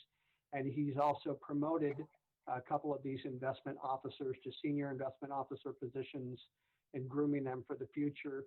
So I think that's very appealing. And if you look at the plan's results over the last fiscal year on a comparative basis, in a time where things have been very difficult, the plan has shown that this defensive characteristics helped us out quite a bit. That's exactly what I think we were positioned for, we're hoping for. So that, to me, deserves a lot of merit increase for Prabhu. I would move him to the high end of the range. That's great. Thanks, Vince. Dick, anything you want to say about Prabhu? Thank you, Mr. Chair. I'm very pleased with Babu's performance, and I would support the same raise that was given to the CEO. And I want to say, Prabhu, thank you for the job well done. That's great. Nick, I know we're in trouble with the audio, but would you give Prabhu a thumbs up, a thumb sideways, or a thumbs down? Big thumbs up from Nick. Great. Eshvar, your comments, Chair of the Investment Committee. Why don't I have you go last, Eshvar? Maybe you'll make the motion. Howard, your comments? Hi. I thought, given my, again, limited experience, I kind of jumped right in when Prabhu had called for those emergency meetings. And I think it was an extraordinary performance, both by him and the team, to, just basically switch gears and take advantage of the changes in the market. And I think the results speak for themselves as far as my experience with Prabhu. I think the numbers are great, and I think the team is working well. And I would support the high end of the range as well. Great, thanks. Sunita, any remarks? I mean, I think the last 3 months that I've interacted with Prabhu have been terrific. He's extremely knowledgeable, and as a lot of the other trustees said, the numbers speak for themselves. Not only the returns, but also keeping the costs, being cost conscious. We saw the fee presentation earlier today. I think it speaks for itself. So I think I'm very supportive of a high increase, whatever that number is. Great. Before I turn it over to you, Eshvar, I'm going to pay you, Prabhu, and you, Roberto, the highest compliment anyone ever gets paid. So we work together as professionals, and as always, things aren't always easy. The coronavirus hits and so on. And so the true mark of professionalism, are you ready for this? Isn't that we got through it and got through it well. You ready? The highest compliment to you, Roberto, and you, Prabhu. We had fun doing so. Prabhu, we're at the beginning of a lockdown and people are dying all around the planet. Prabhu, it was, who wants to say the word fun in the middle of a pandemic, but Prabhu, it was fun going through that exercise with you. It was fun saying, guys, we can do this. And you guys on the investment committee that I was new to, and the previous chair, Oswald, it was fun. Prabhu, you made it fun. And Roberto, you make this fun. And the highest mark of professionalism, not only are we doing a good job, we got a little extra bandwidth we're going to make. I think Roberto's smiling because he knows what I mean. We're going to make it fun, too. Well, it doesn't get any better than that. So, Eshvar, over to you, and then feel free to talk and make a motion on what you'd like to see for Prabhu. Yeah, so I did start out with my comments in terms of Prabhu's performance, and I echo both boards here. I talked extensively to Anurag. So the performance is excellent. And I think both boards would agree with the raise at 5%. That's great. So that's a motion by Eshvar. Do I have a second? Second by Sanzeri by a nose, Dick. I'll go around the room now. Andrew's not here. I vote aye. Sunita, how do you vote? Aye. And Howard? Yes. And Eshvar? aye. And Nick? Yeah, okay. And Dick? Yes, Santos. And Vince? Aye. And Franco? Aye. So let the record reflect that Trustee Muyo's vote does not count because you can't hear his audio, but we did have a visual smile and a big thumbs up. Now we're gonna have some fun. So I get this call, so item 4E, nominations. Mr. Chair, before you go to the next item, as I work with both IC chairs on the review by for our chief investment officer. Good point. Thank you, Roberto. I forgot. That's right. It works for you. And I wanted to make sure to make some comments. I think that Prabhu not only did an outstanding job, but I think we certainly, without a doubt, have the right person for the job, and especially for the current circumstances that we're going through. So big thank you to Prabhu for the work and the way that he has worked with his staff, promoted staff togetherness and hard work and a lot of thinking. And so again, I could not be happier. And I think we are certainly fortunate to have someone with the caliber and the management and portfolio experience of Prabhu head of our investment office. So you know, the obviously the work that he did and the recommendation is well deserved. So thank you, Prabhu. And as you said, I try to have fun in the job, but it's Prabhu really the one that makes it a lot of fun, right, Prabhu? If you're talking all the grief that I give you, Roberto, yes, it's a lot of fun.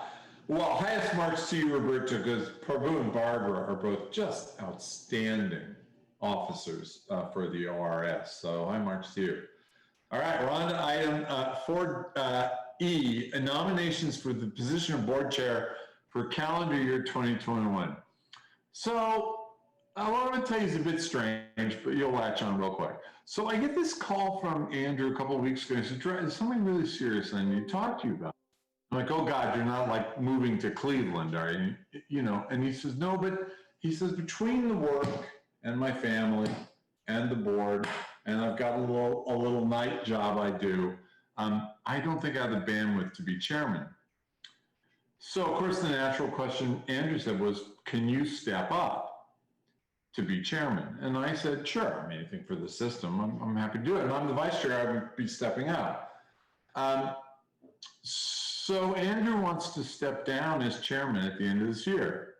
Now, the problem with me stepping up is that normally I would take 6 to 9 months to get ready for the job, doing all my homework so that the 2 years I am chairman are very productive, right? But the last time it was Measure G, and how long did we spend on that in, you know, Vince and Dick? So I said to Andrew, and this is your decision, not mine, but I'd be very happy to step into the role of chairman, but only, Andrew, if you'd stick around and step down into the role of vice chair, then I have the continuity, to which Andrew said, "Oh, that makes a lot of sense." I don't know if we're breaking any rules by doing this. I guess we can figure that out. But that's what Andrew would like to do, and I don't think I'm gonna be able to dissuade him. I'm very honored, very happy to step up, but if I do step up, I really would appreciate if the board would let him continue on in a vice chairman role for continuity. Mr. Chair, Dick Santos, I love it. I support it. Good. That matters a lot to me, and I appreciate that, Dick. So the floor is open, and maybe it's not me. Maybe Andrew steps down and somebody else. So does anybody want to make a motion for who our chairman should be come January? Motion for Drew Lanza to be chair, and vice chair would be Andrew Garnier. You guys do an outstanding job, and as a team, you do a wonderful job for all of us. We thank you for the sacrifices you're doing for all of us with your family and everything else. Thank you. Well, thank you, Dick. With your level of enthusiasm, I feel like I should have had buttons made up. I can second it. You're going to nominate the chair. Next month, we nominate the vice chair. But let's go around the table and get everybody's thoughts.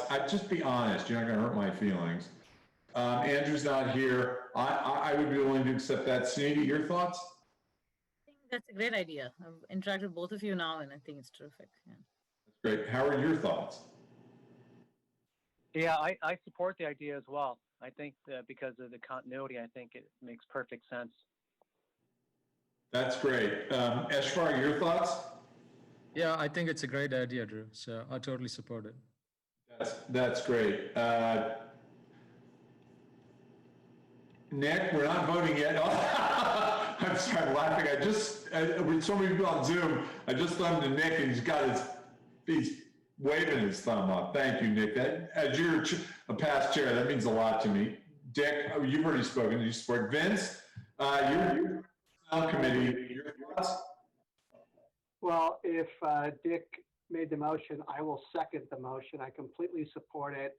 I think it's a terrific move on both your parts. It means a lot that you would step into that role because it's a lot of responsibility. And I just think it shows a lot the way the trustees are working together to make the board continue to run smoothly. So thank you, Drew, for doing that. Well, let me tell the board a little bit. Oh, yeah, go ahead, Harvey. Yeah, no, just as a matter of form, we don't need, this isn't time for motions. This is only for nominations. So someone just has to nominate you if they wish to do that. And that's all that has to be done. I did that. That's great. So Dick stands as a nomination. Thank you. Perfect. So I should tell the board a little inside baseball here, and Vince, I hope you don't mind. I'm gonna have to buy Vince a bunch of beers real soon. So Vince has said he intends to step down off the board. You're over the next month or two or three, you're gonna see me trying to strong arm him with cold beverages to talk him into not doing that. So Vince, the beers are on me, brother. I want you to see pictures of the grandchild too while we get together. Drew, it's a Manhattan will do it, not a beer. Oh, there you go. Pam, you just volunteered to join us, so that sounds like fun. And then Franco, your thoughts? Might be on. I support it. Great. That's great. I'm honored. I accept, and we'll move the process forward. Thank you, Harvey, for reminding us how this cycles through. That does ring a bell. And now we're over to Harvey, who does this great thing, and I'm not buttering him up. I sit on a lot of boards, and these really dry presentations. Our fiduciary duty is to come to the meeting on time and vote. But Harvey does a great job, I think, of making this very human about what our responsibilities and authorities are. So over to you, Counselor. Thank you. Again, I'm gonna kill your timing, though, Drew. But you knew this was happening. Thanks, everybody. Linda, if I can share my screen. Everybody got that on screen? Yeah, that worked. That came right up. Great, Harvey. Oh, that's terrific. Okay, good. I'll try not to screw it up. I don't usually get the right to share my screen. So we do this annually because it's a good thing to do and remind everybody of the fiduciary responsibilities, kind of recenter our minds in terms of what we're doing. It's a little bit different approach this year because I can't wander around the room and put you on the spot, and we're doing it by Zoom, but I would appreciate your participation. And if there are questions, this is one where I'm going to override the chairman's exhortation to hold your questions. If you got questions in the middle of this, let's talk about them, and I'll try to keep us on track. I want to just lay out, first and foremost, as I always do, very quickly, kind of get us centered on the fundamental fiduciary responsibilities that are imposed upon trustees like yourselves. You're not alone. All the trustees of the public pension funds in California share the same fiduciary responsibilities. And let's bring them in. This will be the only animation in this entire presentation, so enjoy it now. There we go. Obviously, our first responsibility is what's called the primary loyalty rule. This is where we remind everyone that you have a single interest, a single hat you wear here, despite the fact that you come from different backgrounds and different interests. Once you sit on the board, you have a primary duty of loyalty to act solely in the best interest of the members, not to promote other people's interests, not to promote your own personal interests. This is the highest duty that we have as fiduciaries.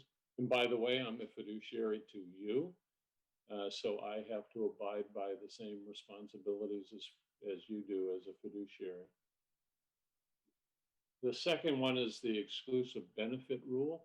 This tells us what we're supposed to do with the assets of the fund. The Constitution says our assets are trust fund assets.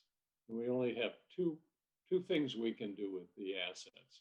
We can pay benefits, that's the primary one, and we can pay only reasonable administrative expenses. We had a discussion earlier today about investment fees. If those fees appear to be unreasonable, we would be stepping across the chalk lines of the exclusive benefit rule, because then we were only allowed to pay reasonable administrative expenses. And that's expenses of administering the plan, not expenses to do other things like support legislation or promote other people's interests. A little bit more about that later. The third is what's called the prudence standard. And you look at a lot of these words, they're quoted, I took them out of our law, out of the Constitution, out of the city municipal code. We have an obligation to act with care, skill, prudence, and diligence. Of a prudent person, and this is an objective standard, not just if you feel good about them, if you feel good about your decisions, but to make your decisions the way objectively a prudent person sitting in your shoes and familiar with these matters. That means knowledgeable. This is where our obligation to educate ourselves and to hire experts and delegate responsibilities to expert staff comes in, because we're obligated to act knowledgeably. It's a higher standard than to act with a good conscience. I think one court described it as it's not enough to have a good heart and an empty head. It requires you to have a full capacity of knowledge, and that is what's prudent. It's an objective standard. It's not something where you look to decide whether or not what the board did was prudent after the fact. You see that phrase in there, under the circumstances then prevailing. You're not soothsayers, you're not predictors of what markets are going to do in the future, but under the circumstances. And a perfect example of this was earlier this year when the markets were behaving the way they were. Under those circumstances, this board collectively took action that was clearly prudent at the time. Whether or not it turns out 2 years from now to have been a good decision or not, that's not within your responsibility to assure.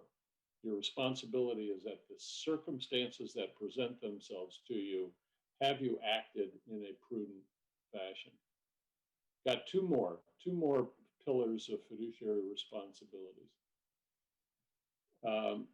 State of California has long ago adopted modern portfolio theory with the idea that pension trust funds should be diversified. And that's where we spend so much time talking about the efficient frontier, the risk benefit, safety, liquidity, and yield. That balance, all of those things come from the obligation to diversify the portfolio, to minimize risk, maximize return, unless, of course, it's clearly not prudent under circumstances to diversify. There will be times, rare times, where it may not be prudent to fully diversify the portfolio because of what the markets are doing. But that is the obligation. It's curious that that's a fiduciary behavior obligation that's imposed upon us as trustees, because it has so much to do with assumptions that a diverse portfolio over time will present the best risk-adjusted returns. There are people who challenge that, and maybe even some people on this board that challenge that assumption. And finally, something that I have to remind everybody all the time, this fund is tax exempt, is a governmental fund, tax exempt by the Internal Revenue Service. And the Internal Revenue Service is there to collect taxes, very simply. If we're going to be exempt from paying tax on the earnings of our assets, and our members are going to be exempt from paying taxes on the money that they contribute, we have an obligation. The IRS demands that we follow our plan document. Our plan document is the law, the municipal code, the Constitution, the city charter, internal revenue regulations, our own charters and policies. This becomes a plan document that the IRS says you must follow, or else you will not be tax qualified as a governmental plan. This is where we get a lot of things such as correcting errors, for example, because if we have a performance failure where we've paid benefits that shouldn't have been paid or we've under-collected contributions, that's what falls into this. We would be outside of our plan documents. I've tried to organize on the next slide.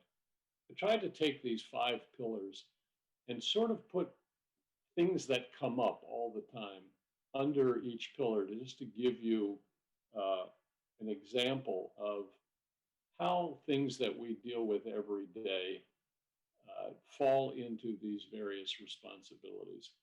And I'm not going to go through all of these. I just want to highlight, let's take the second pillar from the left, because this came up earlier today. For the duty to use the assets of the system exclusively for the benefit of members. So under that pillar, I've put down a couple of bullet points. Avoid using assets for other purposes.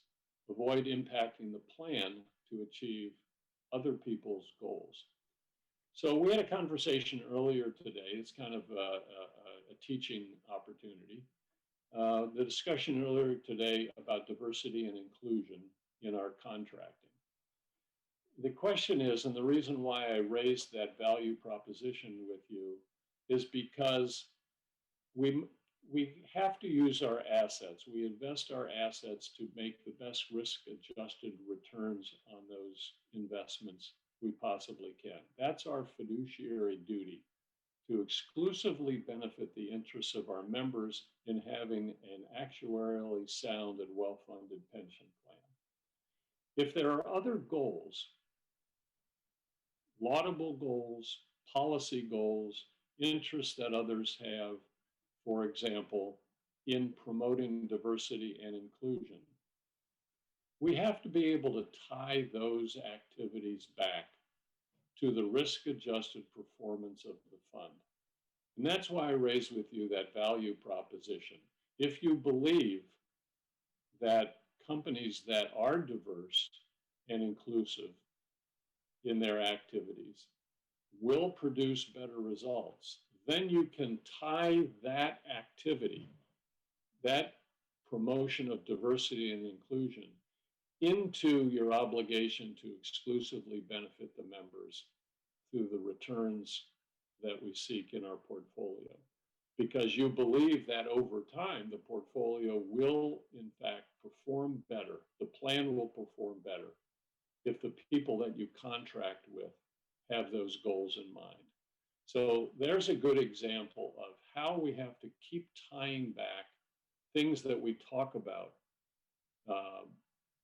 as board policies and board actions into these pillars of fiduciary responsibility.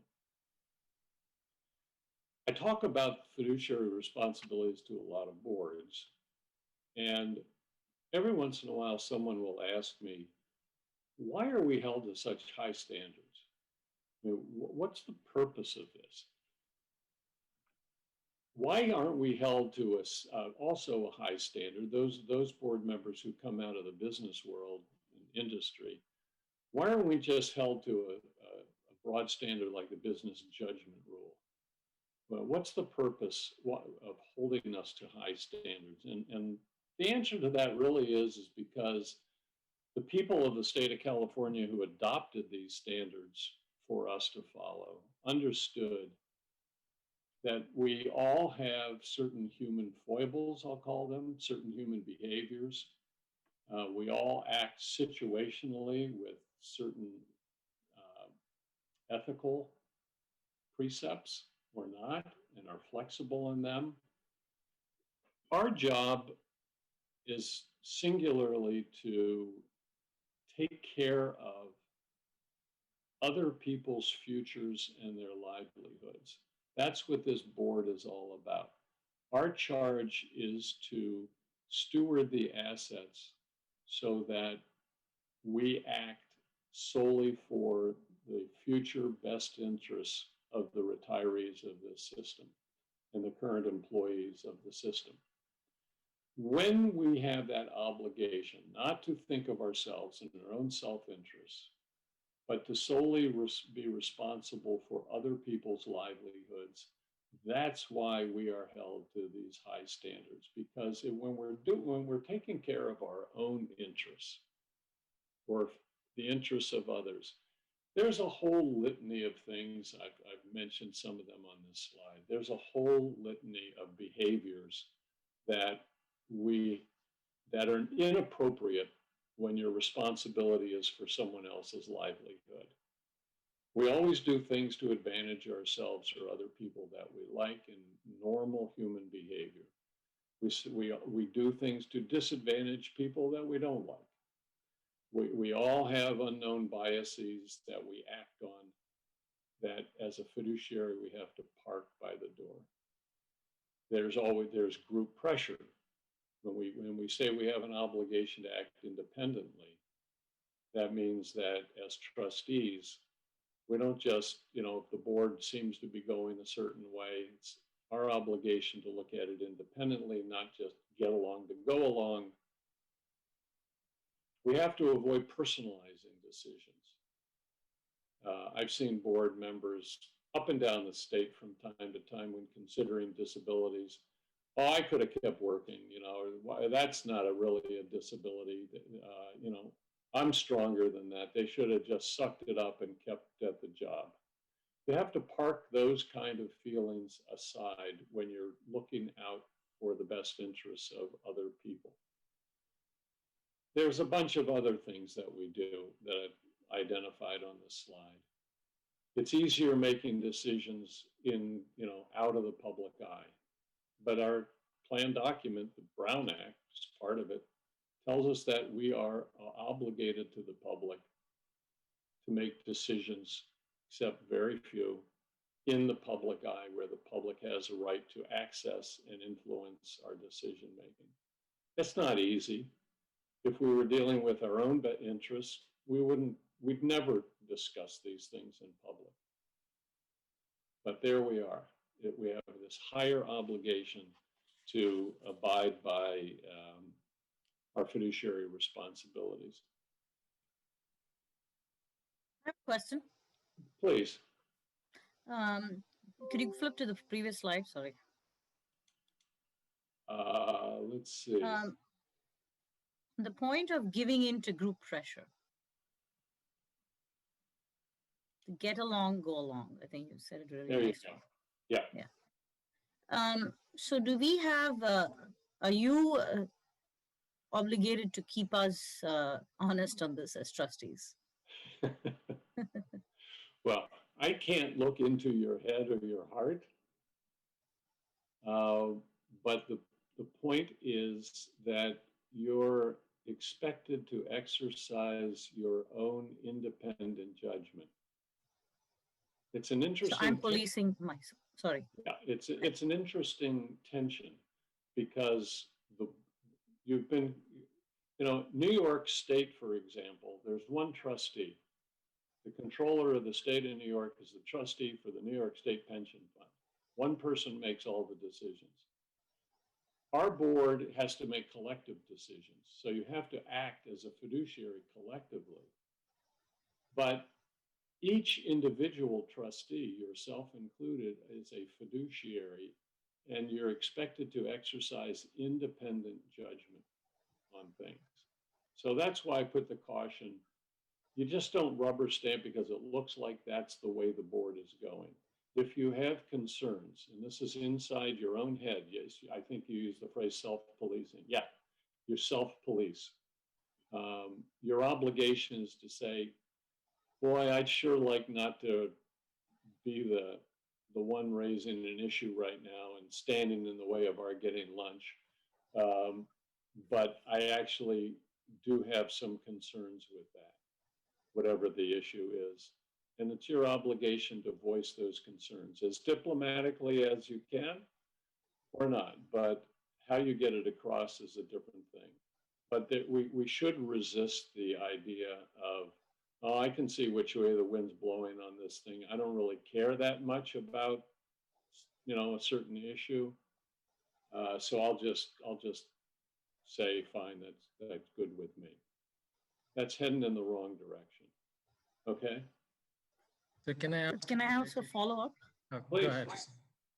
So just to dig a little deeper in there. So, I mean, I think some of us by nature tend to be slightly conflict avoiders. So is there a system on this board, or is it an expectation that you can buy some time for a decision? Or if something comes up for vote, it has to be done at that meeting? No, it never has to be done then. And I mean, there are some emergencies that, there's some exigent circumstances, like a certain date by which the actuary needs to have the contribution rates, for example. But at any time, if you feel that there needs to be more information or more time to consider, then you ask for a matter to be tabled or continued to the next meeting.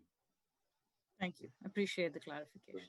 Eswar, did you have a comment? Yeah, so just to follow up, I mean, so would somebody look at, all the voting of this board, for example, and say, well, the preponderance of evidence suggests that all decisions are, 9-0 or 8-0, whatever. And so it suggests that maybe trustees are giving into group pressure. Would that? Well, what suggests to me is that everybody, once they're armed with the information and, has a general sense of what's in the best interest of the system. I don't see it as railroading, for example. I have seen that on boards before. I've seen boards that a core group of a board comes up with something behind the scenes, comes to a meeting and presents it, and everybody is scared to comment adverse to that simply because of the perceived power of board members.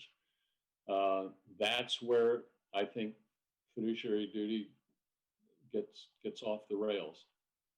But the fact that in many circumstances, and today is a good example, we have reasoned discussions about items. We did in public about the compensation, for example. And after being provided the information and the ranges and the evaluations that you received in closed session, the fact that there was not a huge debate, that there was general consensus by this board on appropriate compensation seemed to me to be a perfect example of how this works, especially in a public discussion. There was no conversation at the board level about compensation anywhere outside this meeting. And so that's a great example. There have been times where the board has split over some issues. We've had some decisions that are made based on split, but I see it as a consensus building at the meeting. The most important thing to me is that the consensus building takes place at the public meeting and not behind closed doors. Yeah, thank you, Drew. Yeah, and I care that. I wasn't, I was just trying to see how somebody outside may view it, but I think we have a lot of good discussions, so that's good. Absolutely. Absolutely. Any other questions? So I want to go into, and this is part of the session, is about conflicts of interest. Conflicts of interest is really the most serious violation of a fiduciary duty, because that goes to the very heart of putting somebody else's interests and compromising the interests of the members and the beneficiaries in this fund. Conflicts of interest, whether they're financial or other conflicts, has terrible consequences on the ability of the fund, of this board, any board, to carry out their best duties. First of all, it's a breach of trust. You have the duty of absolute loyalty to the members and beneficiaries, And if you let another interest color your decision making on behalf of the members, you really have breached their level of trust. As I say, the Constitution says these assets are trust assets. This is a trust fund. And that word trust is extremely important. Conflicts of interest also undermine the public's confidence in public officials and agencies.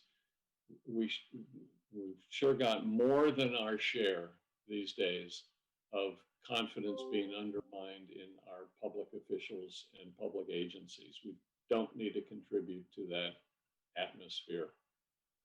As importantly, and maybe you haven't thought about this as well, but it's important for me to point out that having a conflict of interest, especially if you don't disclose it, that it's influencing your judgment on this board, undermines the other trustees' confidence in you. Very important. We have to make a collective decision. One of the things that you should be able to assume is that your colleagues who sit on this board are acting solely in the best interests of the system and the members, and not in their own undisclosed personal best interests, for example. If you can't have that level of confidence, if you have to worry that a board member, for example, could benefit financially from a decision to hire a vendor, for example, then you can't make an informed, independent decision because somebody's got their thumb on the scale and you don't know about it. So that's a very important part of how these systems have to work collectively. The other thing is that if you have a conflict of interest, it deprives everybody of the value of a level playing field. Public procurement policies are all designed for competitive bid situations where people can compete on their expertise, their pricing, their reach, their capabilities, who they are. If you have a conflict of interest that influences that judgment about who to hire on behalf of the fund, then you have really tainted the ability of the fund to get the best deal, the best competitive deal that may be out there. That's another thing that a conflict of interest can seriously impact. Conflicts of interest are, as I say, the most serious violations. They are accompanied by the most unforgiving and penalized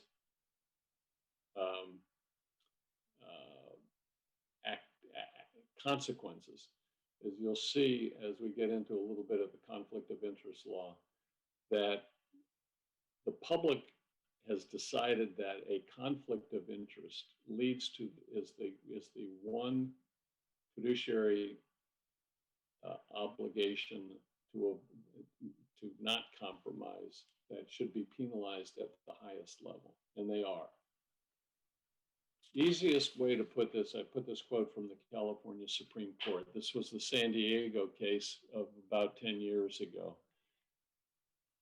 It's very simply put on conflicts. You cannot serve two masters simultaneously. If a public official is pulled by his financial interests in one direction and official duties in another direction, they cannot be trusted.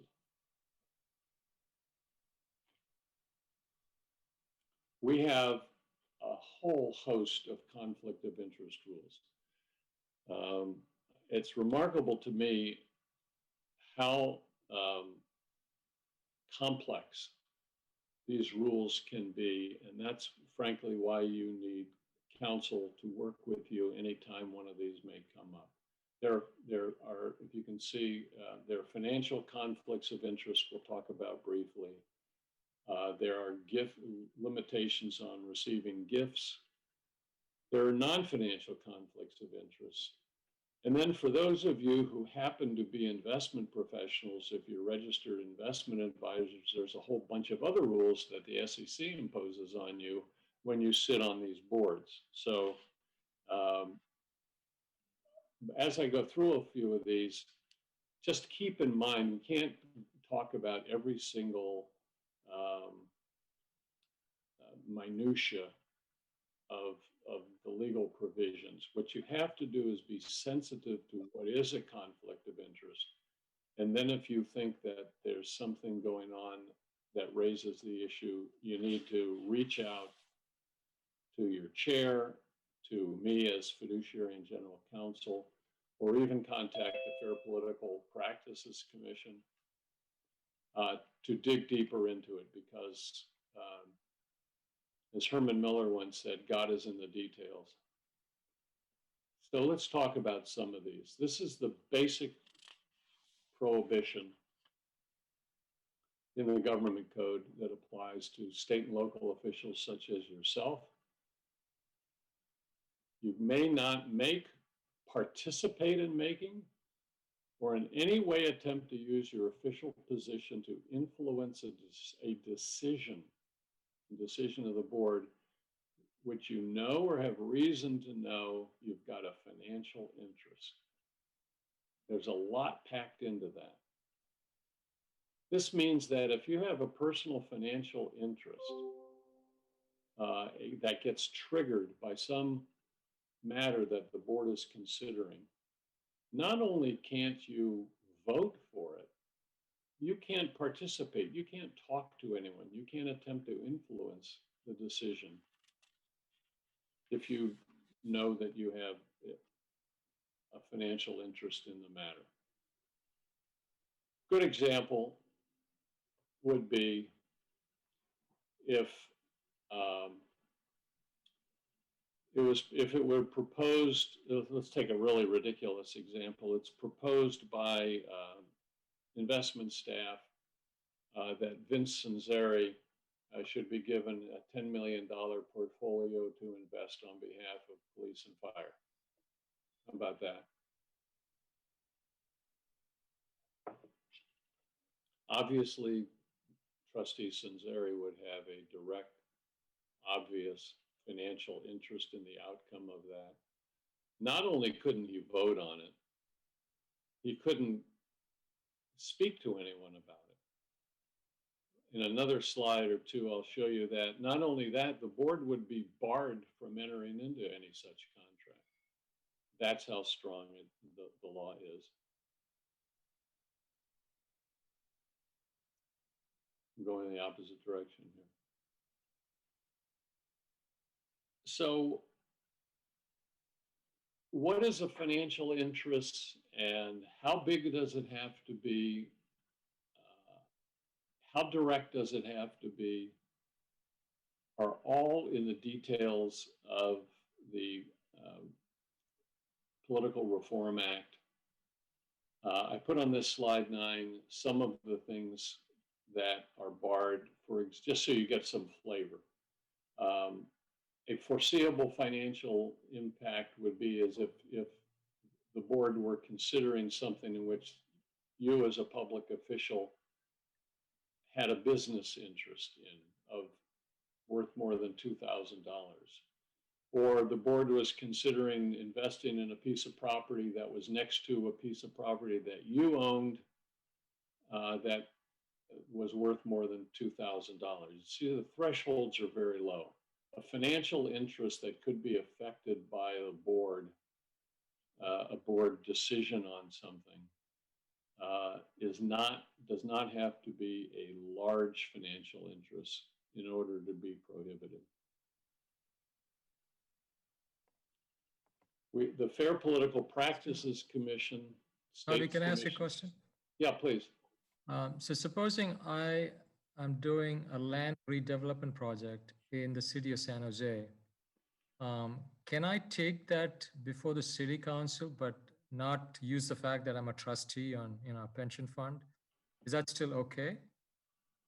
Yes, because that wouldn't be a decision that you would be making or this board would be making. It would be a completely different body in which you're not a public official. Okay, thank you. Okay. Fair political practice. I have one more question. Okay. actually following. So if I look at D, on a business entity in which the public official has a position of management or a director, etc. So that means that Prabhu and team cannot invest in, say, I think Vincent is in Morgan Stanley, for example, cannot invest in Morgan Stanley stock. Right. Oh, I'm sorry. Who are you speaking about? I'm talking about provision D. Let's say I was going to be in the future employed by Goldman Sachs. I mean, just making this up. So does that mean the investment portfolio cannot invest in the public equity of Goldman Sachs? If you were a director or an officer of Goldman Sachs in any position of management, they could not invest with you. Okay. They not only with, I don't mean with you. Let me take that back. If you had an ownership interest or a management position in Goldman Sachs, the board would be prohibited from entering into a contract with Goldman Sachs. And this has come up. This has come up on many other boards, and a number of trustees had to step off of boards for this very reason. I have a client in the Central Valley board where an individual was simply an employee of Wells Fargo Bank. And that board could not invest in Wells Fargo Asset Management, for example, or any of their vehicles. Now, in that situation, he remained on the board, and the board decided they didn't, need to, but it disqualified his company from running money for that board. The regulations on this, it has to be a material interest. It has to be reasonably foreseeable that the board's decision might impact your personal interest. It has to be different. The interest, financial interest, has to be different from the public generally. Let me unpack that a little bit. We have a number of board members who are active and retired members of the city and members of this board. As you know, that we adopt employee contribution rates on a regular annual basis. Now the question could be, well, wait a minute. Trustee Vado, for example, is sitting on the board voting on the contribution rate as an employee that he himself will personally have to pay towards contributions to the system. Is that a financial interest that would prohibit him from acting on that issue?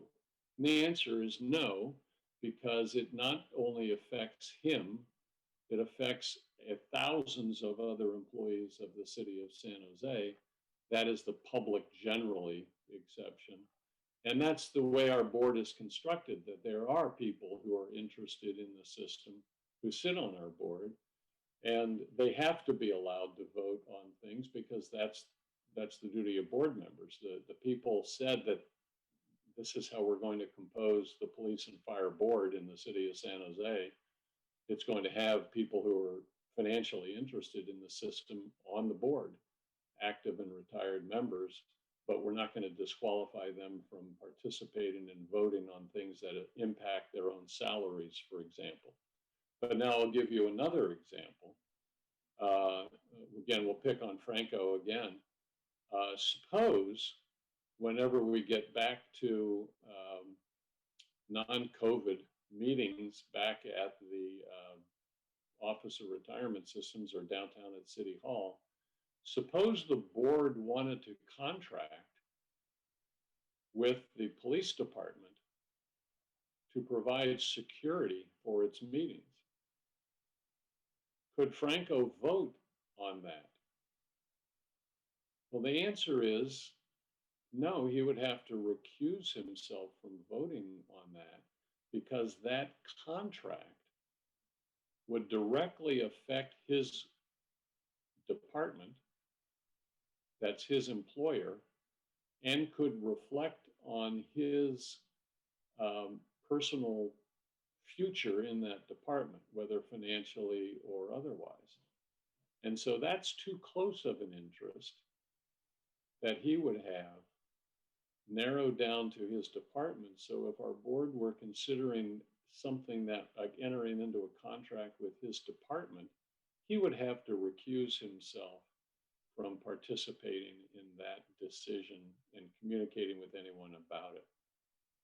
So that's the kind of distinctions that are made all the time under the Political Reform Act and the conflict of interest rules.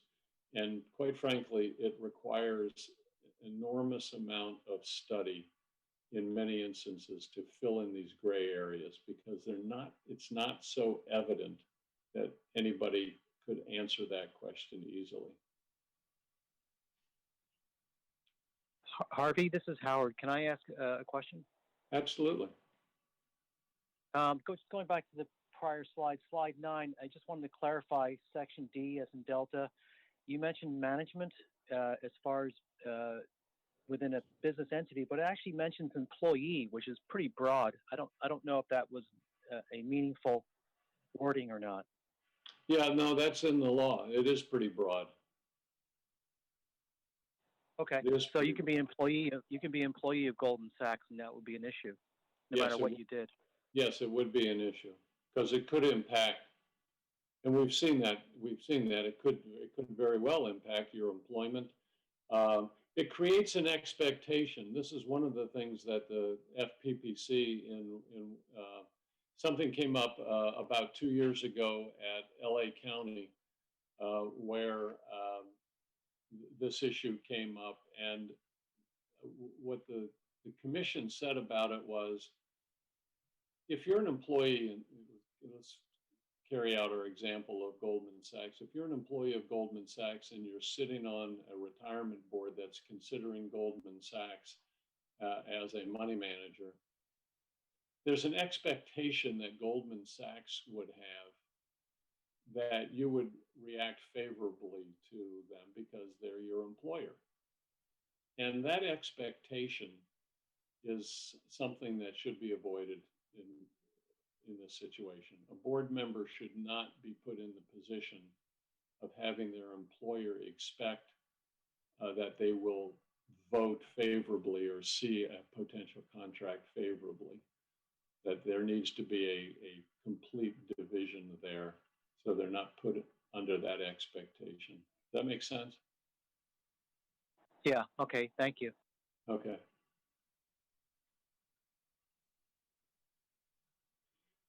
We have a government code section 1090 that it is applied only to contracts, okay? It's pretty much the same law, but it's punishable by criminal penalties. This is the one that came up in San Diego. 1090 violations are having a personal financial interest in a contract that's being made by your board or by your agency. The People versus Honig case, I don't know if many of you remember, Bill Honig was the superintendent of schools in the state in the 90s. And as superintendent of schools, his department was, had a number of contracts that they entered into with various companies. Turned out they had a contract they were considering entering into with an agency, with a company. It was data gathering or something like that. But his wife was the owner of the business. And so his department, the school's superintendent's office, was entering into a contract with the wife of the superintendent of schools.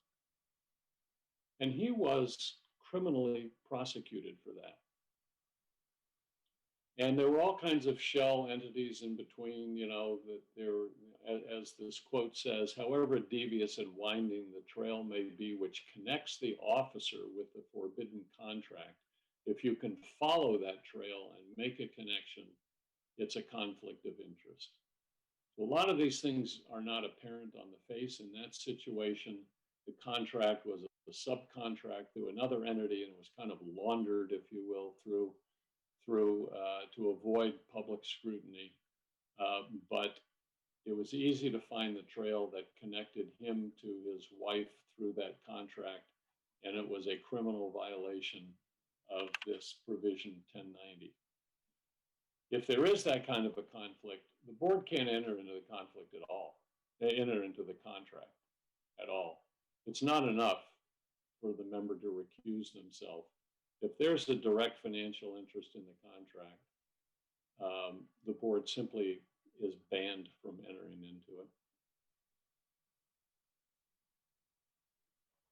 We have another prohibition in the government code, and this is the state government code, that keeps board members from marketing investment products to any other retirement system in California. So for example, if in Sunita's example, we're talking about Goldman Sachs, if you were, Sunita, if you were working at Goldman Sachs and you happen to be on the marketing side of Goldman Sachs, and you were sitting on this board, you could not market Goldman Sachs asset management to the Los Angeles County retirement system, or the Fresno retirement system, or the San Francisco retirement system. Complete ban on that. This went into effect about 10 years ago, and it knocked a whole bunch of people off of boards. Because while they weren't selling their product to their own board, the legislature thought that these people shouldn't be selling product to other boards as well.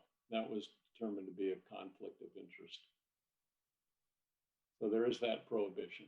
City of San Jose also has rules that you need to be mindful of, because you're an official. We all sit, you all sit as board members as officials of the city. The city has a code of ethics, which I've quoted here. There's an open government resolution as well. If you have a conflict of interest and have to recuse yourself from participating in a decision of this board, you have to file a declaration to that effect with the city clerk and the city attorney in advance of the meeting. So just keep in mind there's that as well. Harvey, sorry to interrupt. Are you the city attorney, or your counsel for the board, right? That's a separate Correct. person. No, the city attorney is the city attorney's office down in City Hall in the tower. Okay, thank you. So there are conflicts that come up from time to time. If you're a member of the system like Franco or Dick Santos or Nick, if you're making decisions on this board and it impacts members generally, that's usually not going to be a problem. We talked about that a little bit. If you impact your department, that can be a problem, and we talked about that with the police security, for example. The big issue is because, you remember several years ago, the city of San Jose decided that it wanted investment professionals and other financial professionals to sit on these boards. And so many of you are investment professionals and have your own businesses. A lot of conflicts can come out of that. A lot of things to analyze. You need to kind of watch for what's coming up before the board, particularly in the investment field, because you can get stuck in quite a minefield here if you're not careful. And for all trustees, if any decision really impacts yourself personally, that's almost always a problem. If you have an interest that comes up before the board, it's very important that you recuse yourself, you disqualify yourself from participating in the decision making. And that means not only voting, it means any discussion about it. It's good to acknowledge and withdraw at the earliest possible moment. Don't try to influence people otherwise. You have to file the recusal declaration with the city clerk. It's very important also for the public trust and for your own protection that at the meeting where the matter comes up, that you publicly disclose that you have a financial interest or some other conflict where you can't be independent, and you're going to recuse yourself. You want that in the minutes of the meeting. This comes up sometimes in litigation, where you may sit on a board of maybe a union, for example, and the union sues the retirement system for over contributions or denial of benefits or something on behalf of its members. And then we try to go into closed session to discuss the litigation, but you have a member of the union going into closed session with you. That's a conflict of interest, because you can't talk confidentially with your attorney about the litigation if somebody from the other side's sitting in the room. So we have to be very careful that there's disclosure and knowledge at meetings if anybody has a personal interest or an interest that is affected by something that's going on in front of the board. So you want to be very careful to look at each agenda through this lens to protect yourself from a conflict of interest concern. Briefly, there are limitations, as you know, on gifts and from any particular source. What I put here is the state limitation. Right now, the 2020 limit is you cannot accept more than $500 in gifts from a single source during any calendar year. And you have to report gifts of more than $50. San Jose is, you can't accept more than $50. You're subject to a stricter rule as official of San Jose because their limit is not $500, but it's $50 from a single source. That's in the city policy manual. Gifts, I mean, anything you get of value, there are a few exceptions, but anything that is given to you of value from any source is a gift. Council, can I say something? This is Roberto. I just wanted to add on that particular section that I believe before I joined both boards, they also approve a policy that indicates that we are not going to accept any gift whatsoever. So I know that's in place for staff. I believe it's in place for trustees, but I'm not completely sure. So, I mean, you are correct on your statements about the $50 and everything else, but I just wanted to make that point. Honestly, I didn't remember that we actually still had that in practice. I'll take a look at that, but thank you for bringing that up, Roberto. If it's not in case anymore, then by all means, let me know. I still think that it is, but yes, but yeah, certainly. I just wanted to make that point. Thank you, Council. So Drew Lanza can buy you a beer or two, Vince. But, you know, more than a six-pack, Drew, is going to get you into trouble. Yeah, in more ways than one, Harvey. So you just need to be careful. As trustees, you are constantly being barraged, whether it's at conferences or by people who want to solicit business. You're going to be receiving tickets or offers of tickets and items for your own personal use. These are all prohibited. The best thing is to have a no tolerance policy, because then you don't have to put anything on your Form 700 that you have to file with the state, or the form that you file with us on declaration of no known conflicts. It's just better. It's better not to accept. It's better to pay your own way. There are some exceptions if you're going to public conferences on behalf of the board. You're allowed to do that, and the board picks up the costs of the conference and meals and transportation. Those are proper expenses of administering the system. But the rules are highly technical. I personally follow a zero acceptance of gift policy. I don't give and I don't receive. And I commend that to you. It makes it a lot easier to sleep at night. And Council, let me also, you gave the example of conferences. I think we should revisit this in the future. There is a reason why these policies were implemented by the boards. We can discuss that another day. There was a huge city audit of travel, but in any case, especially for those trustees that are fairly new, even if you go to a conference and there is no cost of the conference, or the conference is offering a lunch, we even request the people at the conference to send us a bill for the cost of your lunch so we can pay it. So I mean, we go way and beyond what is needed. Sometimes it does create some challenges, but I just wanted to make everyone aware of that as well.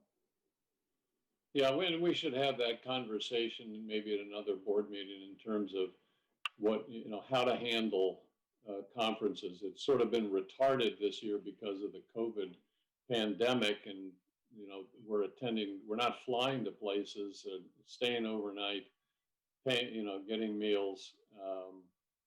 So we haven't really had to face it that much this year with the Zoom world. But it is a big issue, and there are ways to go ahead and attend conferences and incur the expenses and transportation, but they are system expenses that should be approved by the system, and then you're not receiving anything personally. You're not receiving a personal financial benefit that gets you into trouble with gift rules and that sort of thing.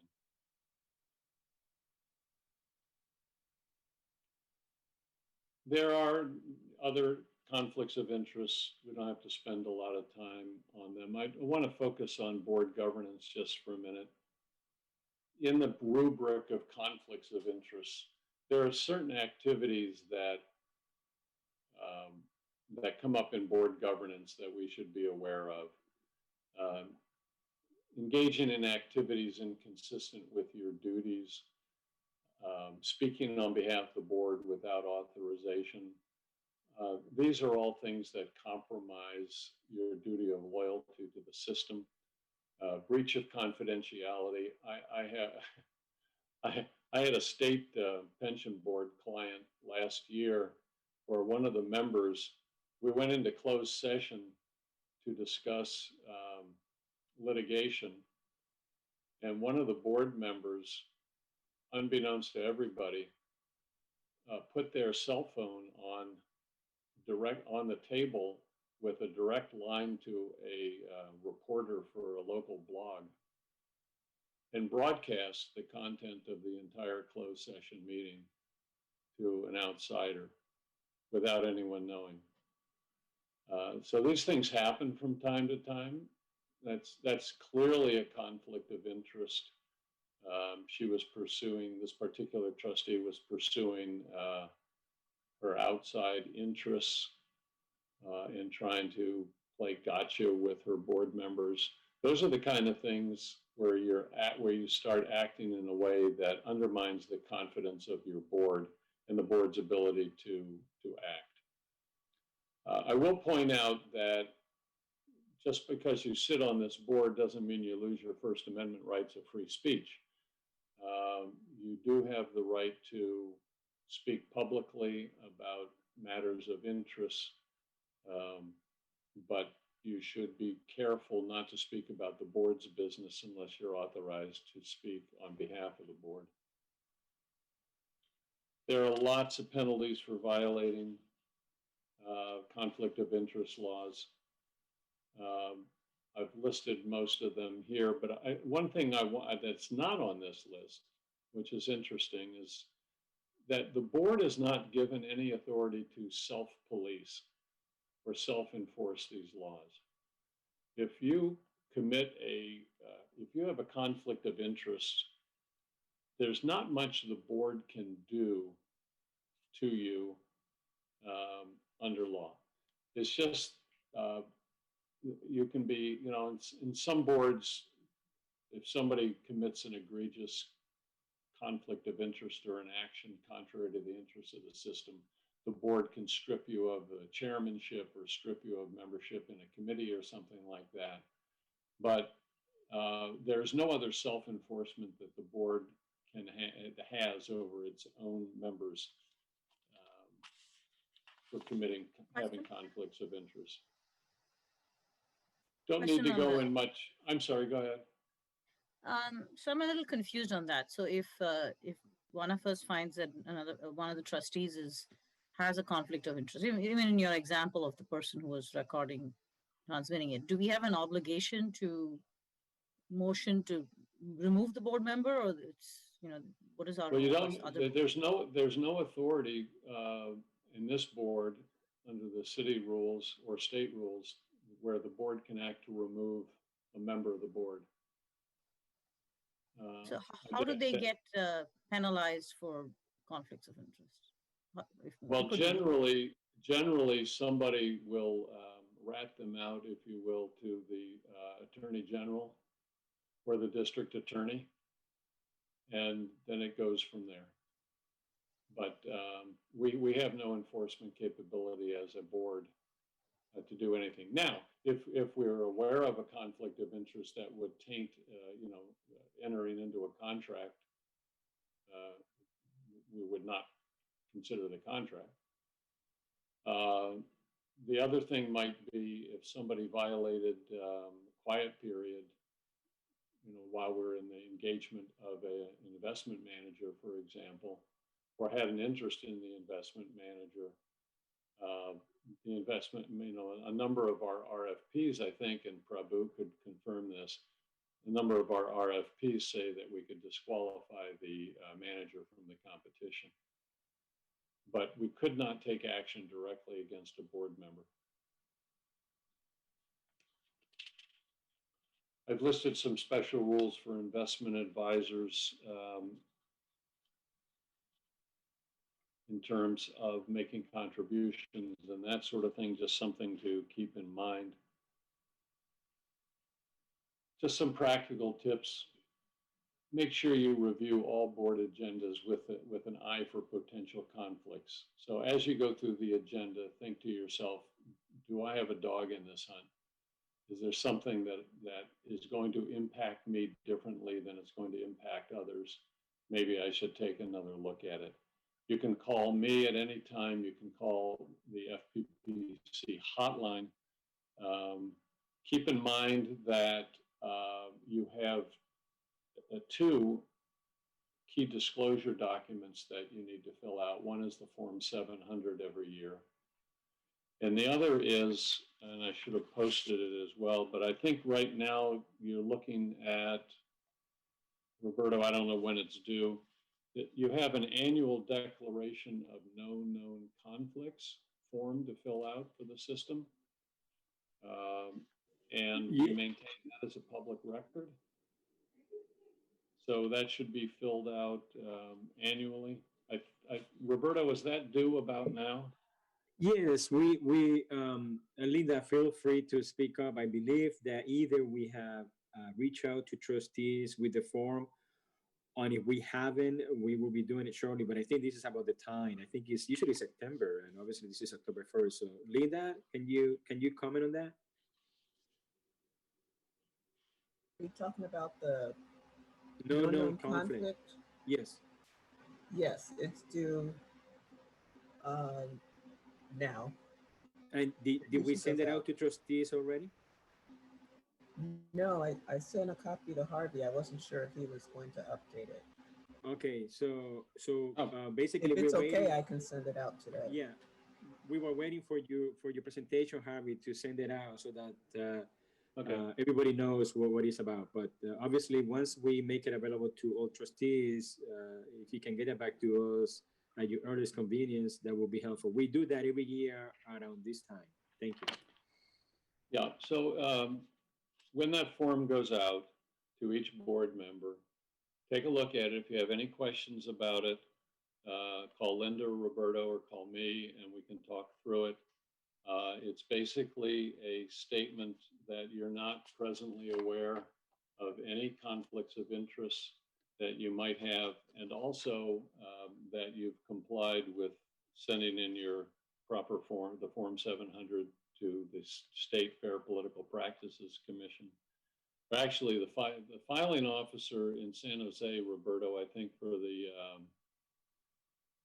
Form 700s is the city clerk, I believe. That is correct. And as you know, that is due April 1st every year.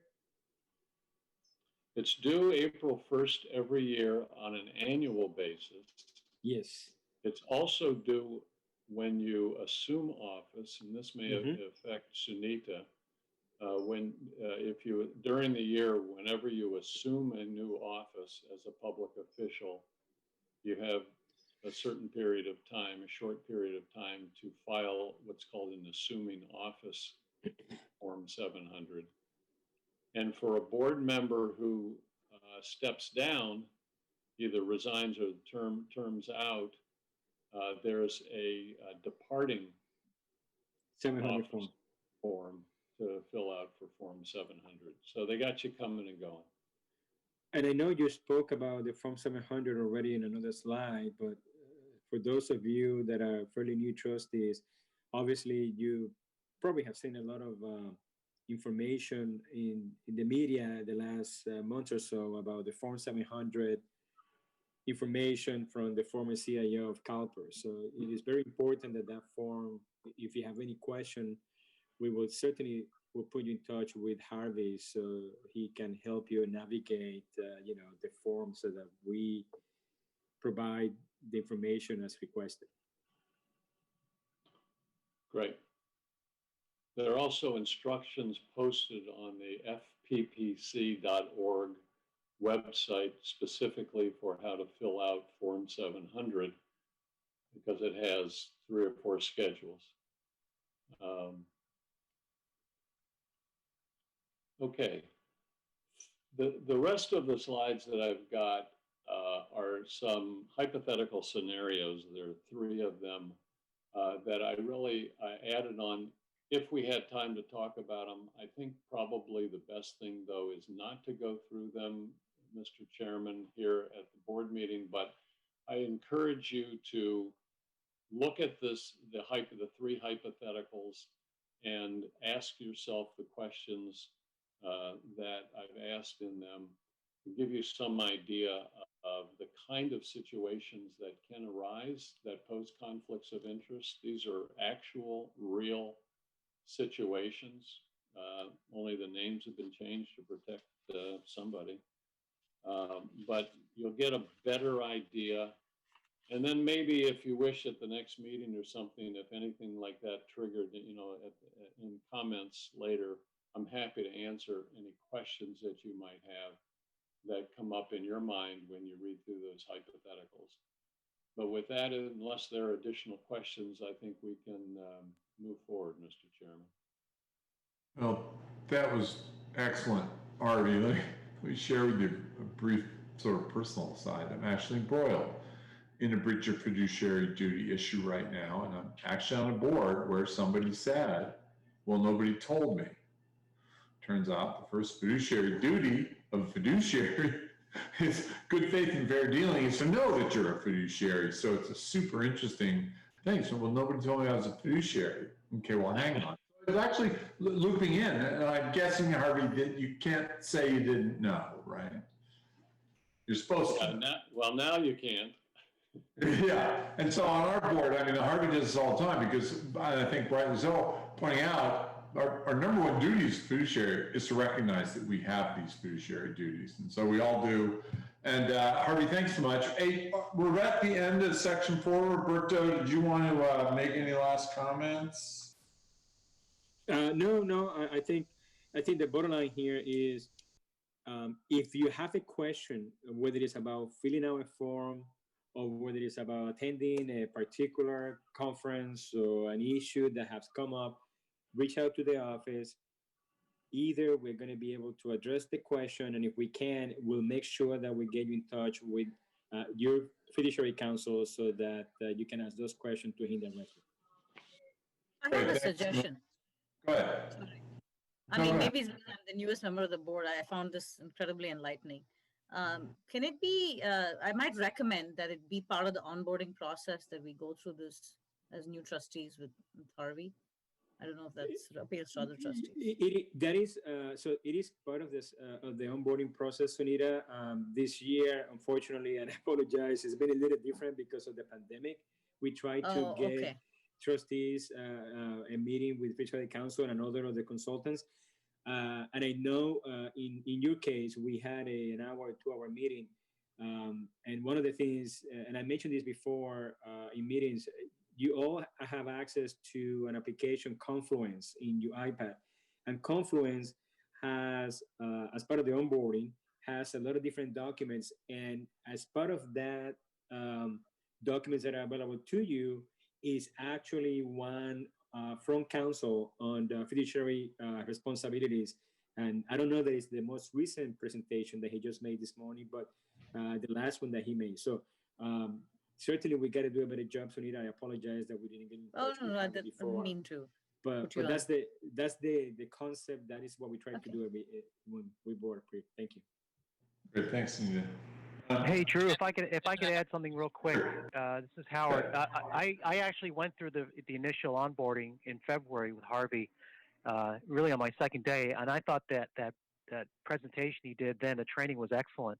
And it turned out, in my personal experience, we had to go through some checks on potential conflicts of interest in my first month with some of the investments and the managers that we had, because I had done co-investments with them. So I just wanted to indicate Harvey did a great job in going through the facts and making sure everything was properly done and the conflicts were cleared. So that he was really helpful. So did you want to jump in, Prabhu? Yeah, quick question, Mr. Chairman, if you'll allow me to ask Harvey. Sure. So Harvey, can you clarify that our fiduciary duty and our loyalty is to our plan participants, our pensioners, and not to other stakeholders? Absolutely. Thank you, Counsel. Confirmed. Yeah. All right. Hearing no further remarks, let's move on to 5.1A. And announcing the early retirement of Peter Christian, police officer, police department, effective October 4th, 2020, with 22.55 years of service. And now we'll cover the service retirements, which will require a motion, a second vote. 5.2A, William R. Miller, police officer, police department, effective October 31st, 2020. Drum roll. 30.01 years of service. Wow. We don't see them very much in the threes. And 5.2B, Christopher Perilli, police officer, police department, effective October 17, 2020, with 25.07 years of service. Do I hear a motion to approve these? So moved by Santos. Motion by Santos. I will second. Nick normally would, but we're having issues, so I will second. Andrew's not here. I vote aye. Sunita, how do you vote? Aye. Howard? Yes. Eshvar? Aye. Nick, we can't hear you, but Nick's got a thumb up. That his vote doesn't count, but just for the record, thumbs up. Dick, how do you vote? Yes. Vince? Aye. And Franco? Aye. Dick, Nick, Franco, Andrew's not here. Really kind of you, Nick and Franco, want to comment on either of those gentlemen? But Franco, go ahead and handle it. Yeah, I went to the academy with a couple of these guys. I wish them, lots of success, and hope they enjoy their retirement. That's great. Thank you for the service. Yeah, thank you so much. In 30 years, man, God bless you. That's a lifetime. Deferred vet, Harvey, Roberto, do we need to vote on deferred vested? Yes, please.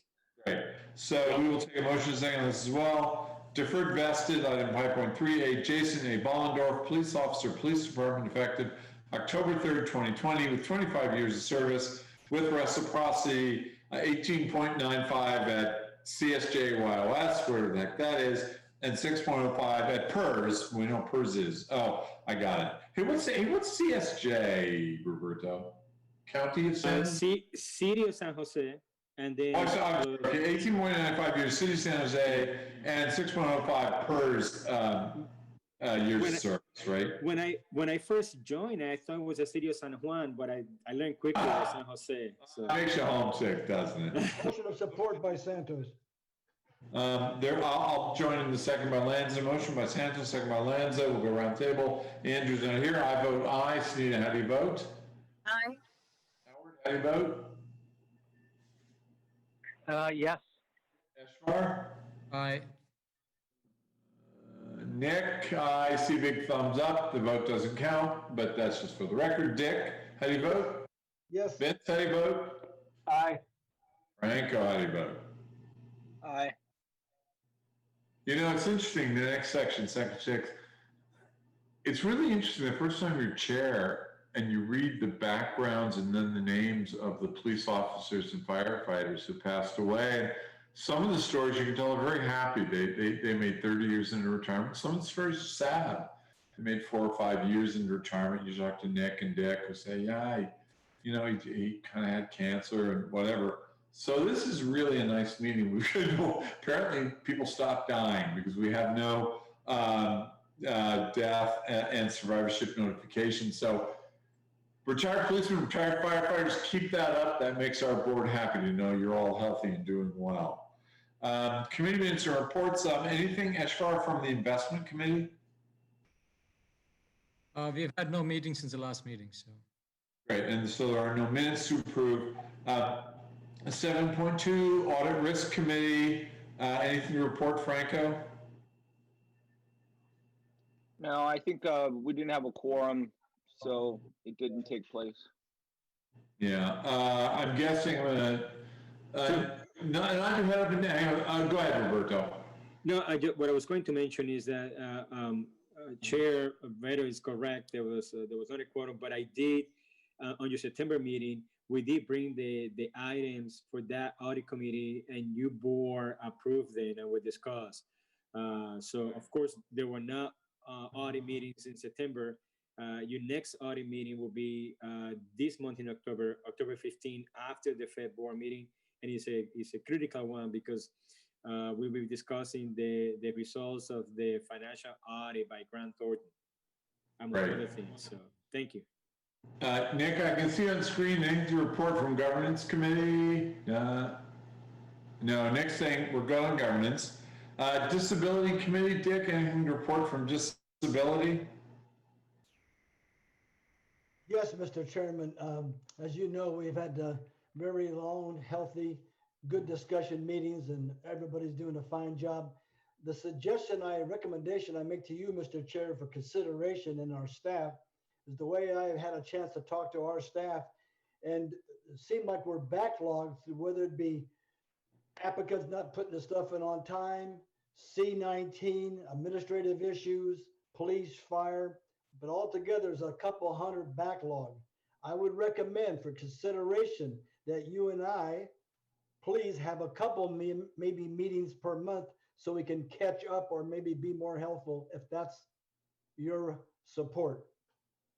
Yeah, Roberto, if there's anything Dick and I can do to help clear the backlog, I'm certainly willing to come on the conference. I mean, the one good thing about it, Roberto, Zoom and COVID are horrible, but it does cut the commute time. So I'm happy to meet more often. Just let's take that offline, Roberto. But I'm with Dick. I'm happy to meet more often if the backlog is building and you think that would be. Mr. Chair, if we can have maybe a couple meetings for the next 6 months, I really believe we can be helpful to help cut this backlog out. And the reason I say that is we always want to help people, but at the same time, that doesn't allow maybe for some hiring so we can make sure we have the protection out there we need in firefighting and police officers at a time when it's so highly needed, and maybe, it would help with budgets and everything else. So that's just something I would ask you to consider. That's great. Roberto, can we take this up at Monday's disability committee meeting? We can, and duly noted, Trustee Santos, and I think it's a very good recommendation. Can I ask you politely that you bring this issue at our meeting on Monday so that we can discuss it? I mean, it's not a agendized item. And I have talked to staff, not to cut you off, and thank you, Drew. We will discuss this Monday. I know that everybody here cares about our police and fire, especially the retirees and people that are injured. So together we'll discuss that Monday and look at it very positively. Thank you. Very good. Great, thanks. And for the record, note that we received and filed the minutes from the disability committee at their last meeting on, no, not their last meeting, but the meeting of August 10th. Vince, you've got the JPC, and before you, let me note that we received and filed the minutes of the JPC from August 11th. Vince, anything you want to report out of the JPC? Yeah, let me provide an update there because we actually had a pretty long meeting.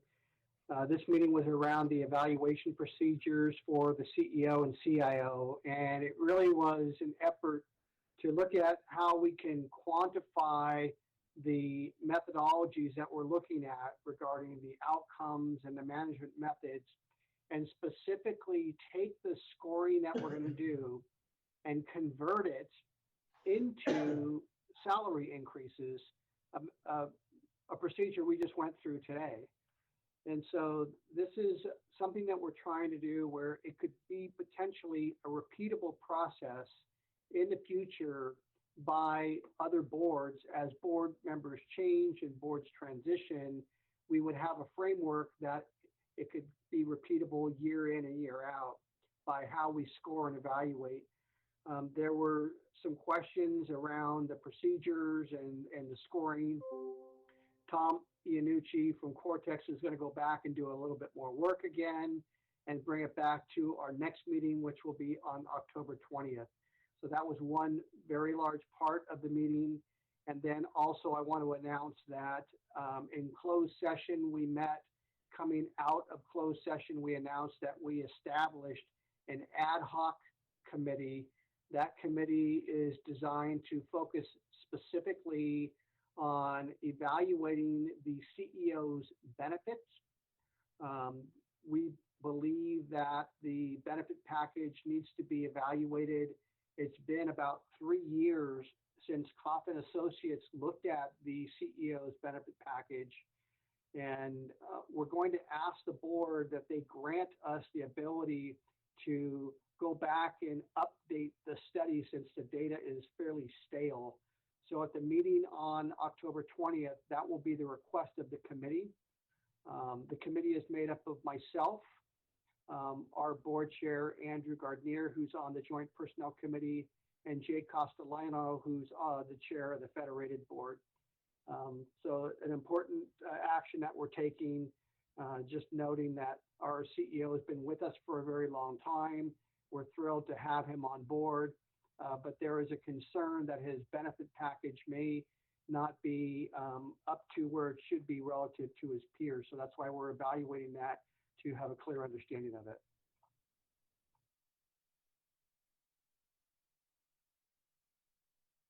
That's great. Hey, Ben, when was the last time we sort of went through all these cycles? What do you do them every 2 or 3 years? So the last study was done in, I believe it was in March or February of 2018, but the data that Coffin Associate used was, I believe it was July of 2017. So the data that they had that they pulled from other systems is more than 3 years old when they looked at both salary and benefits. So it is fairly stale. That's why we're going to request a review specifically on the benefit side. Yeah, that kind of makes sense. You know, even in our little small private companies, we do it every other year, every 3rd year, so the timing is good. Anybody have any other questions for Vince or for the JPC? Does anybody have any proposed agenda items for the next meeting? Okay, is there anybody on from the public that would like to make a comment? Harvey, I got us done by noon. Yay. All right, hearing nothing further, this meeting's adjourned. Everybody stay safe and enjoy this lovely warm weather we're having. You too, Drew. Take care. All right. Thank you, Drew. everyone. Thank you, Have a good everybody. rest of your